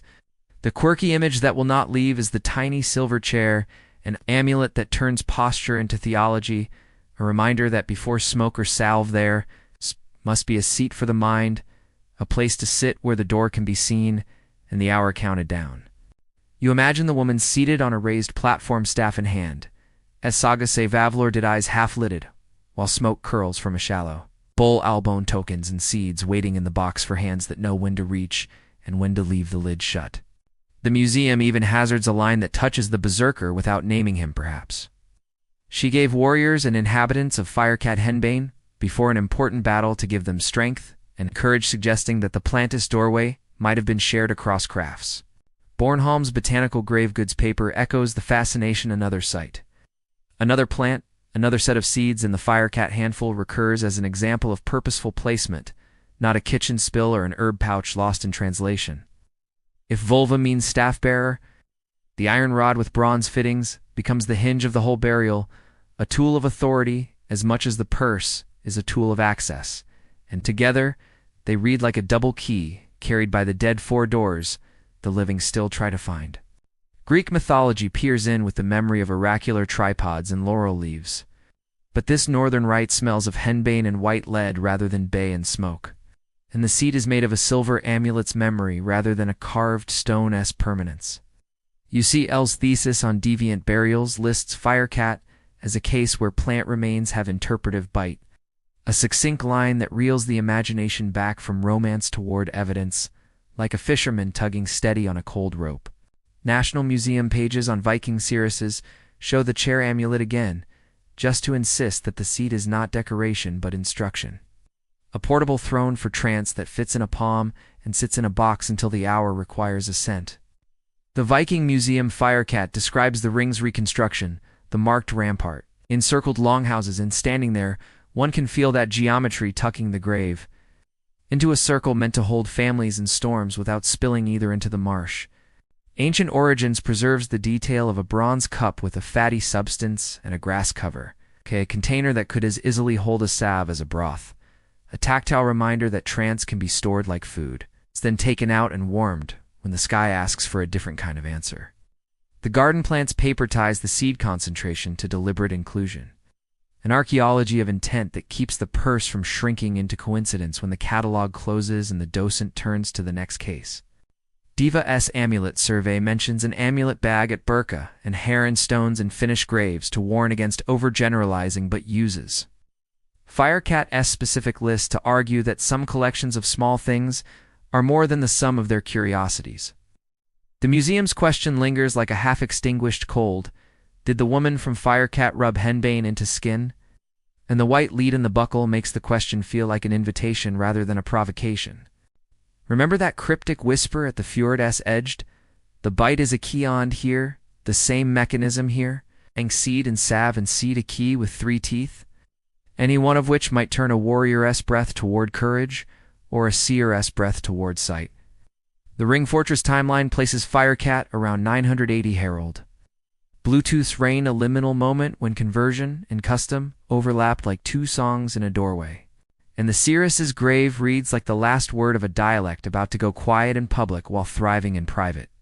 A mainstream comfort is that multiple sober sources repeat the who and the what seeds: staff, chair, owl pellets, without embroidery, and the head tilts because the simplicity sounds like truth in a field where myths often dress in gold thread.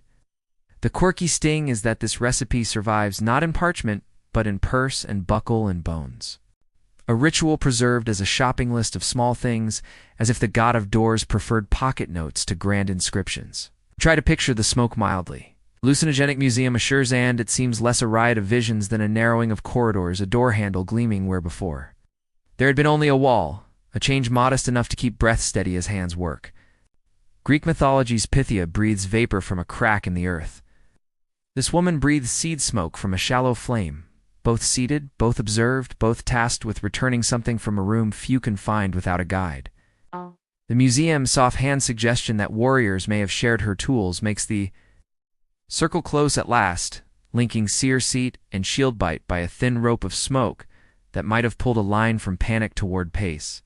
But the question that remained was whether the dead left instructions, or only ingredients. Did the purse and chair and staff add up to a method, or must the living still guess at the ratios of breath, herb, and posture that opened the narrow door without throwing it too wide? You turn south in the mind, and the air warms drums and aloes rising from the dark of a pine grove, because across the sea the maenads of Greek mythology lean into a different door frenzy that spills upward into song-wild deities. Listen to see whether your winter rite can recognize a summer twin among ancient mysteries and heroes.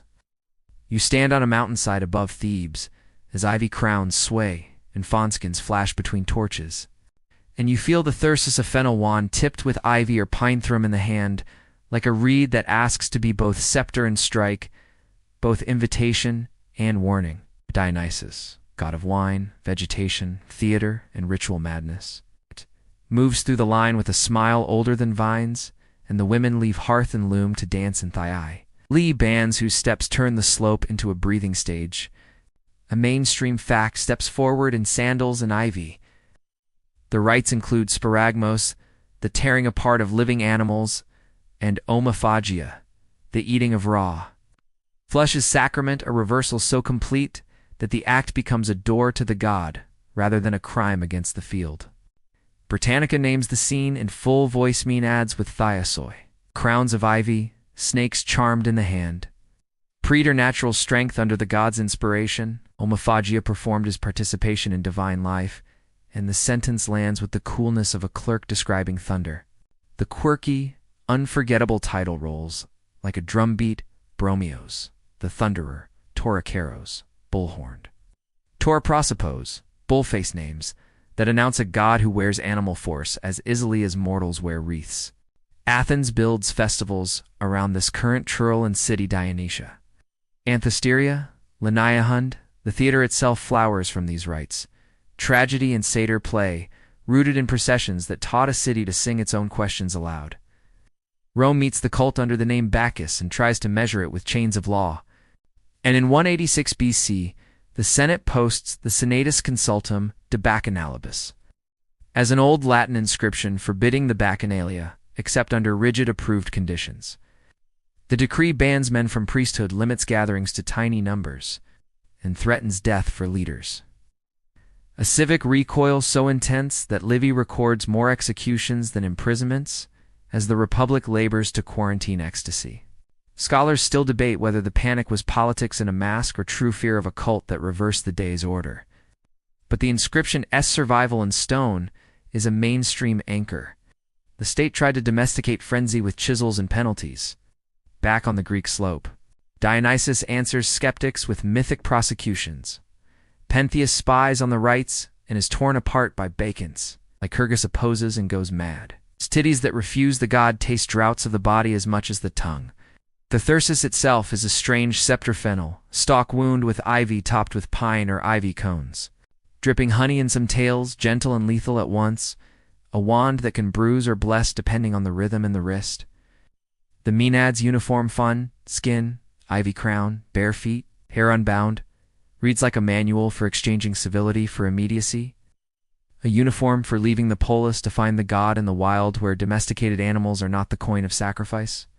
A paper on sparagmos and omophagia sees the two acts as inverted sacrifice, a procession from city to wilderness blade. Replaced by hands cooking, replaced by rawness rituals that mirror civilized. Offerings by turning each step inside out to meet the god halfway. To a winter eye, the difference is not just content but climate.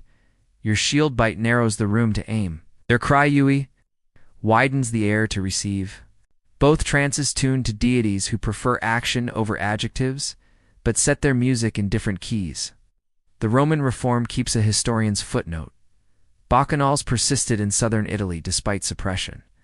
Altered in size and priesthood, proving that ecstasy survives official edits by learning to whisper where it once shouted.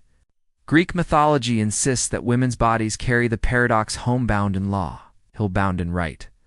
The role reversal is the instrument Dionysus tunes to crack stone certainties so songs can pour through. The ivy crown is a botanical theology evergreen climbing. Binding in the god. A snake's coil as if letters that spell out a word, the polis reads as danger and the dancer reads as truth. You remember your own training for in, for out. Jaw to remand realize that both rites teach the tongue to behave differently. There's two cry names in Torchlight. Yours to hold iron like a coin, while breath does arithmetic. The Senatus Consultum de Bacchanalibus sits in a museum like a counterpart to Iceland. Escre Gusto cultures writing limits around storms, yet the Latin tablet names a specific fear of conspiracy, while your northern law feared unsponsored weather in a king's hall. Scholars of religion and politics note that Rome saw rival authority in the cult's networks. A challenge to the Republic's meaning, and so wrote theology in the syntax of security. Meanwhile, Greek drama grows from this god's wake, a mainstream fact that should not be polite. Tragedy's goat song stands on a floor, poured by ecstatic rites that braided art to risk until the stage could hold both, without cracking. The quirky conviction lingers, that rawness brings one closer to the god. Muphagia, as communion with power not a menu, but a metaphor you can feel in a jaw, even when no flesh is present. You consider your raven's thought and memory in their southern mirrors and masks and choruses, and you ask whether frenzy their reports upward in songs as reliably as your winter birds report in wing beats. Across both worlds, the state eventually writes limits, Rome with death clauses, Iceland with binding clauses. And the echo says that societies will tolerate divine weather only when it aligns with civic harvests. Remember that cryptic whisper at the fjord's edge to bite is a keyond. Turn it in this grove where the thyrsus is also a key.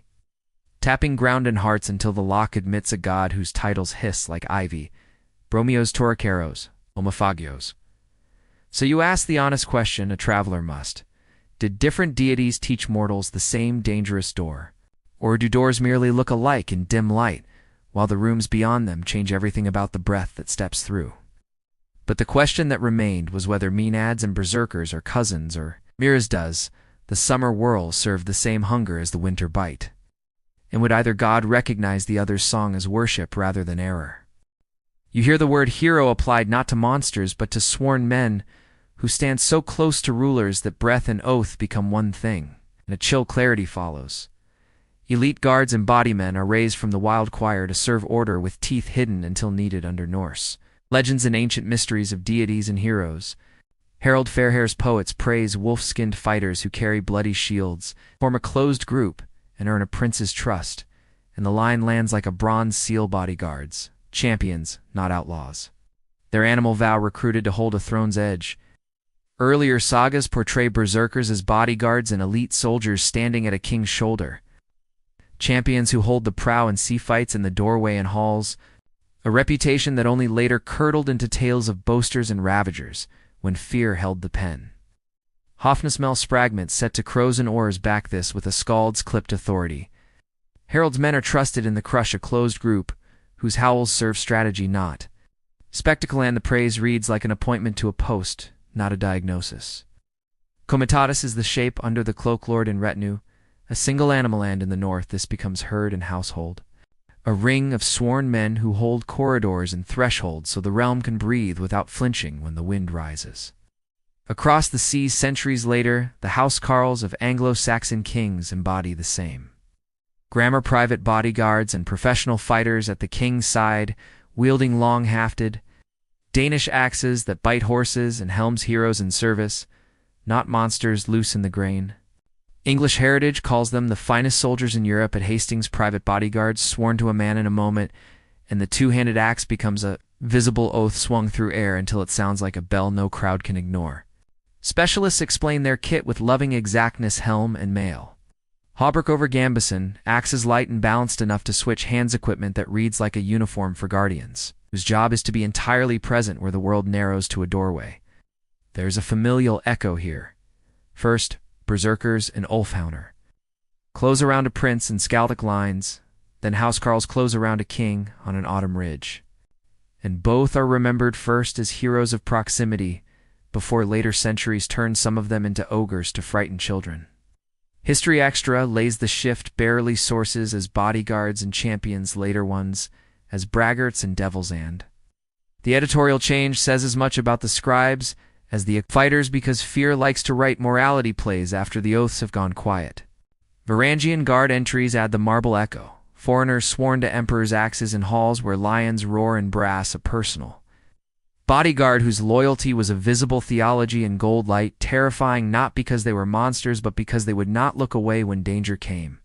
Harold Hardrada's path stitches both worlds: Varangian oath first, Norwegian crown later, and that itinerary suggests that the skills of a body man and the image of a hero are kin, not rivals, both forged by nearness to decision and consequence. Sagas of earlier times often place 12 berserkers as a king's core prow men, and hallmen's shock and shield, a dozen being the right human number for a ring that breathes as one when the first blow decides whether a day becomes a story. Housecarl histories repeat the numberless closeness and inner circle, carrying the long axes that make a ruler. Can feel like stone, and the accounts describe men who lay down lives without theater, because the oath is the only stage that matters. Discovery's Digest of Berserkers stresses that understanding comes from sagas and medieval writers, whose tones vary by century, reminding that today's portrait of a body man depends on which page survives and which clerk muffled which howl. Harold's own saga silhouette keeps returning: first king and later tradition. Half forward as crown-making, and in every retelling worth its salt, a closed group stands near him, proving that hero is a word the frightened can borrow from the steady when the fog descends.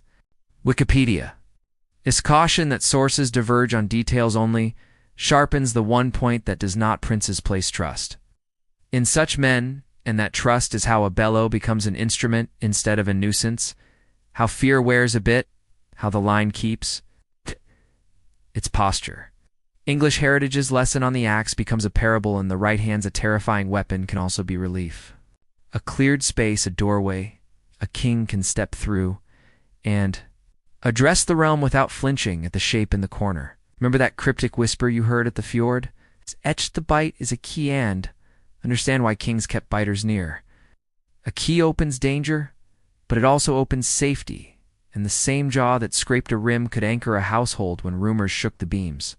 History Extra's prose about fiction versus fact is useful at the thing: field heroes in older poems, hazards in later sermons, and the pattern advises humility before pen and memory. Because reputations travel farther than bones and pick up moss as they go. Housecarls Mail and Gambeson remind that protection can be layered until it is a virtue, not just a tactic. and that body men are repositories of technique as much as of violence teachers in the way steadiness is taught by example. Varangian accounts complete the triangle axe men as a court's conscience. Witnesses with steel, who prevent ceremony from becoming farce by standing where daggers gather. And their legend is not that they were wild, but that they were exact.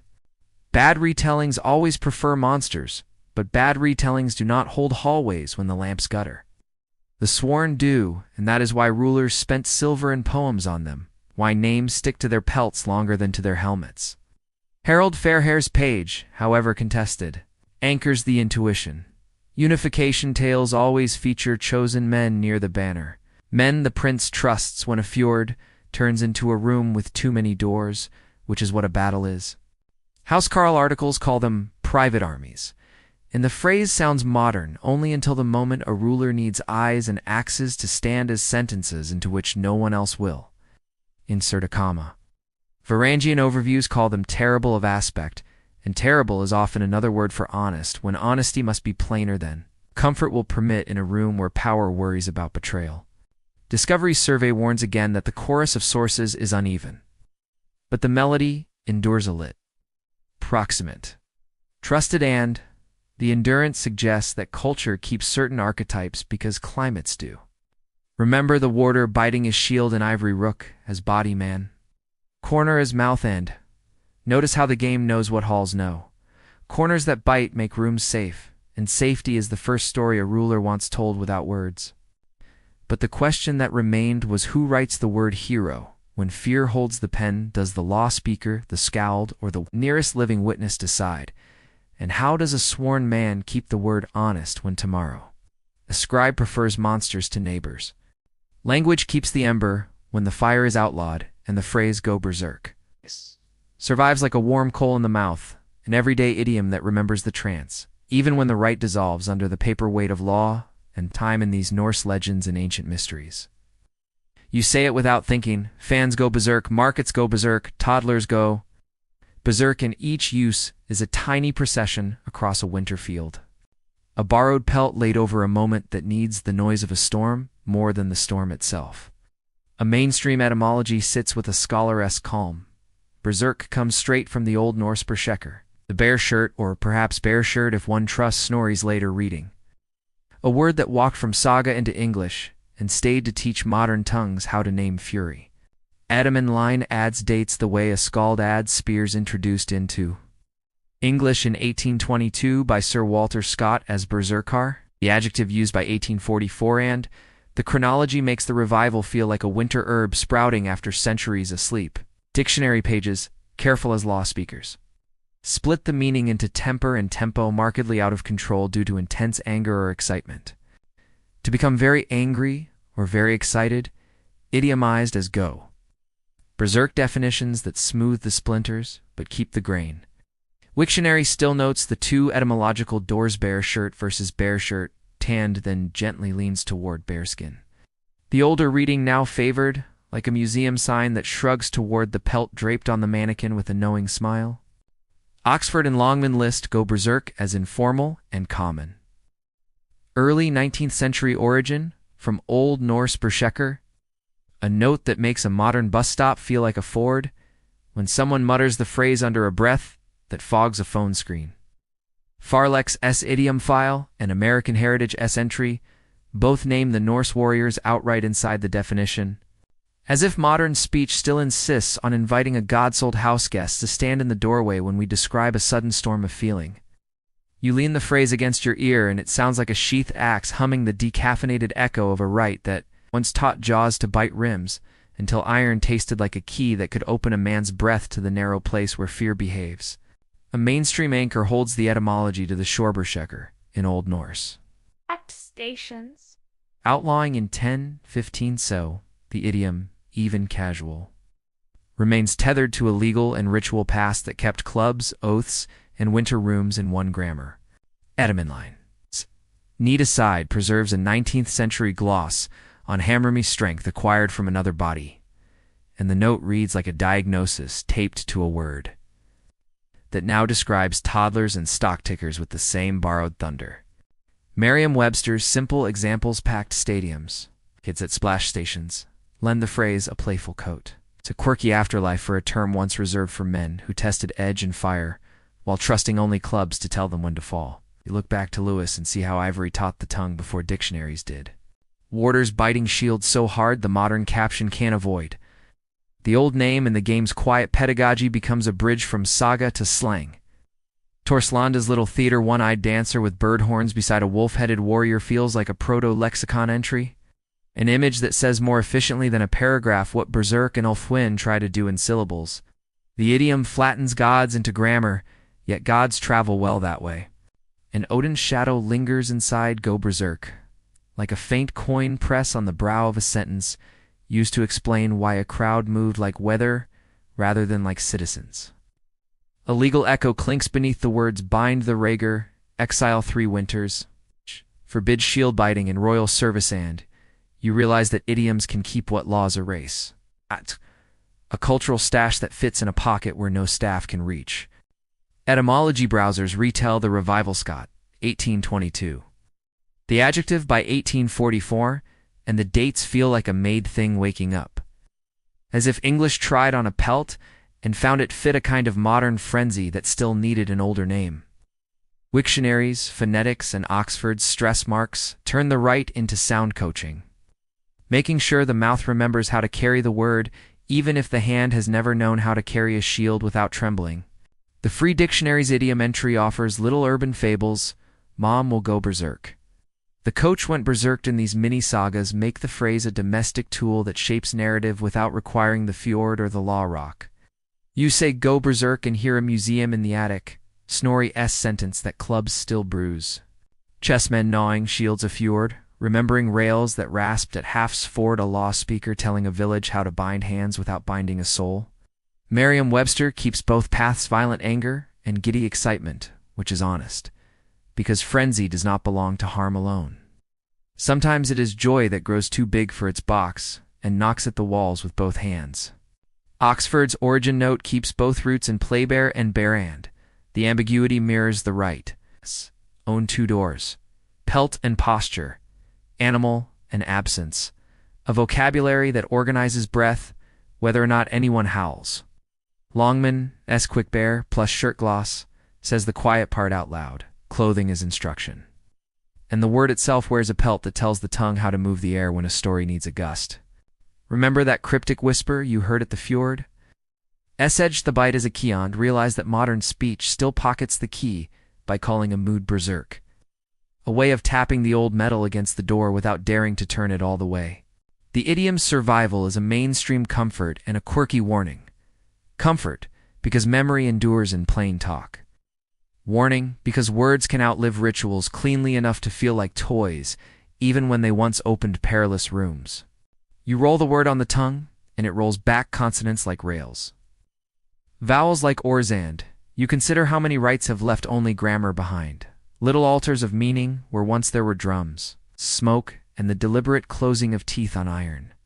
The dictionaries, cool columns feel like the Ossiberg tapestry in text procession reduced to thread. Right, reduced to lexem proof that preservation need not match performance to be faithful. The law's old hush still ticks beneath the syllables. And a part of you wonders if idioms are where cultures keep their unspent storms, letting them air out safely until someone needs a metaphor that moves like weather. But the question that remained was what our language remembers when our rituals are gone. Does go berserk preserve courage? Spectacle or merely noise? And can a word still open a door the body has forgotten how to pass without getting lost? You return to the ivory warder whose mouth grips a shield like a promise. And in that frozen bite, the room shakes off its climate control to remember rail rasp and horn note. Because for such warders in the Lewis, chessmen gnaw their rims in carved frenzy. Miniature sermons that make a game teach cold courage in these Norse legends and ancient mysteries. You lift your eyes from tusk to bronze and find the one-eyed dancer stamped on a Torslanda die, bird-horned helm and wolf warrior beside him. Pressed whisper that choreography matters more than explanation when deities prefer steps to speeches. Snorri's line drifts between them like winter smoke. Odin's men rushed forward without armor, bit their shields, neither fire nor iron told upon them. And seeing tusk and die together makes the sentence ring less like myth and more like notation copied from an older score.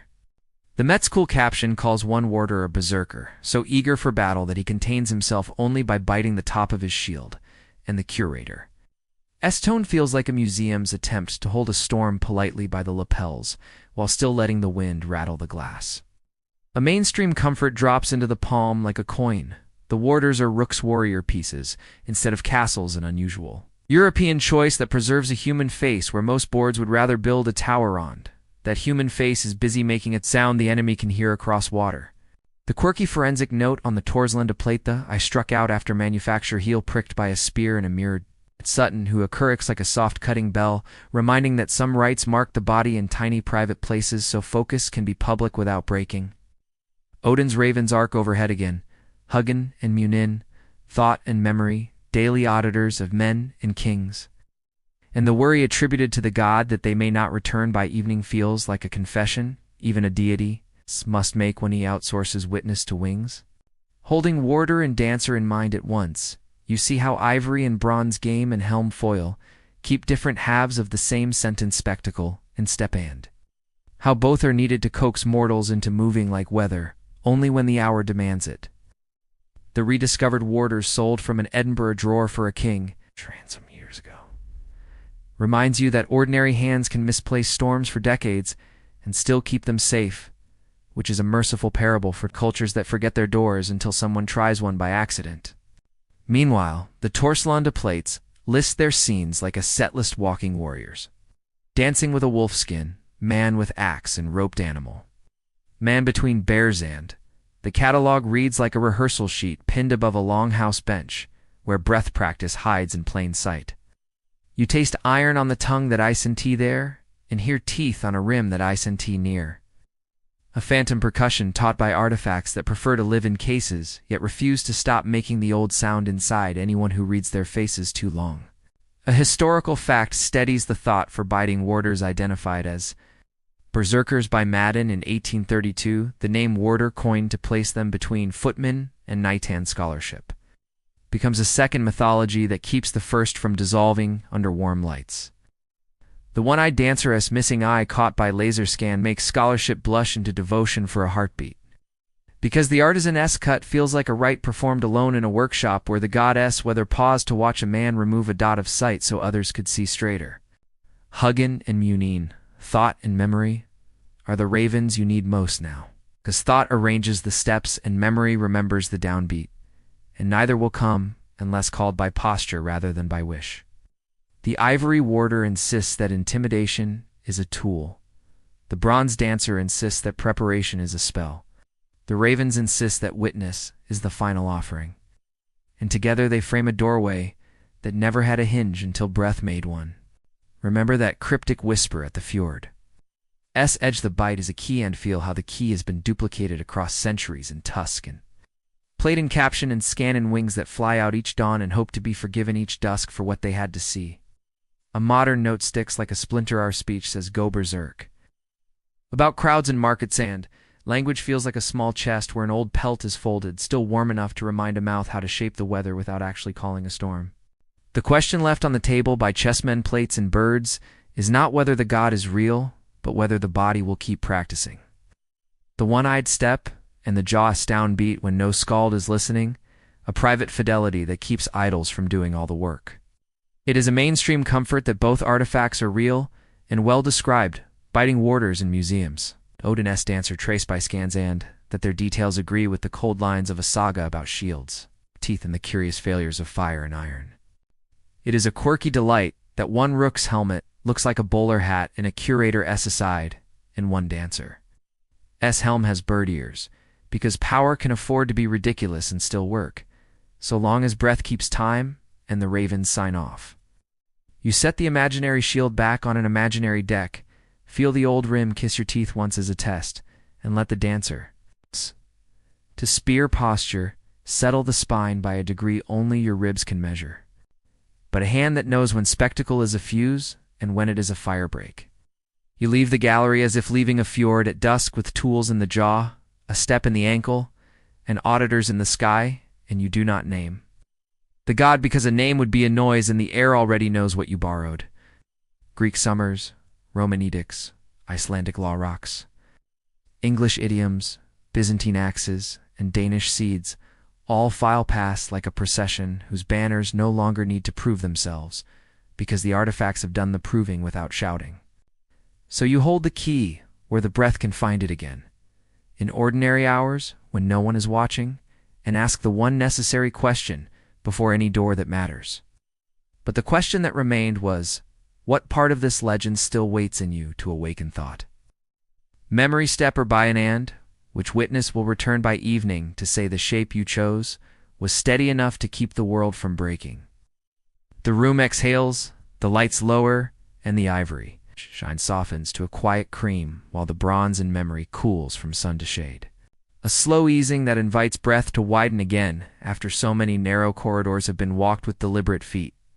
Let the warder's jaw unclench and become merely a mouth, useful for names and water and the small domestic vows that keep dawns from leaning too far. Because the sound of teeth on iron can live as a private echo without becoming a habit that asks for weather. Think of the one-eyed dancer, not as a command to burn, but as a small instruction to listen. One gaze turned inward to quiet a scatter of sparks. One heel pricked, so the step will be humble and let that listening spread through.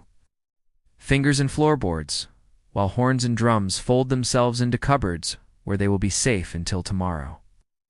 The ravens who have done their audits faithfully tilt once and become smaller against a larger sky in their names. Fall back into ordinary words, thought, and memory so that they can sit on a mantle in the shape of a list in a photograph perfectly mundane and perfectly adequate to keep a household gentle. If a key has been carried, place it on the table where light can find it without glare. And let the table be a table rather than a map. Because maps are for leaving and tables are for returning. And tonight is a good night to return to the kind of speech that stays with people while they rest. Walk slowly down from the ridge where the fjord had been a hall step by step, and notice as the air warms that the old animals in the chest are not being dismissed, only thanked and asked to sleep, so that the wolf can become a careful breath and the bear a patient spine, until a better hour calls them by their true names. If the law once sounded stern in the ear, let it mellow into the simple promise that neighbors will bind what needs binding and loosen what needs loosening, and if the idiom lingers, let it be a smile rather than a storm, a remembered pelt folded neatly where it will not startle the children. And finally, let the gallery doors close with their light hush and the pages of the saga rest face down so that the ink can sleep. While somewhere the small silver chair from a different grave reminds a different room that's sitting. Quietly is also a right worth learning in a world that loves to march.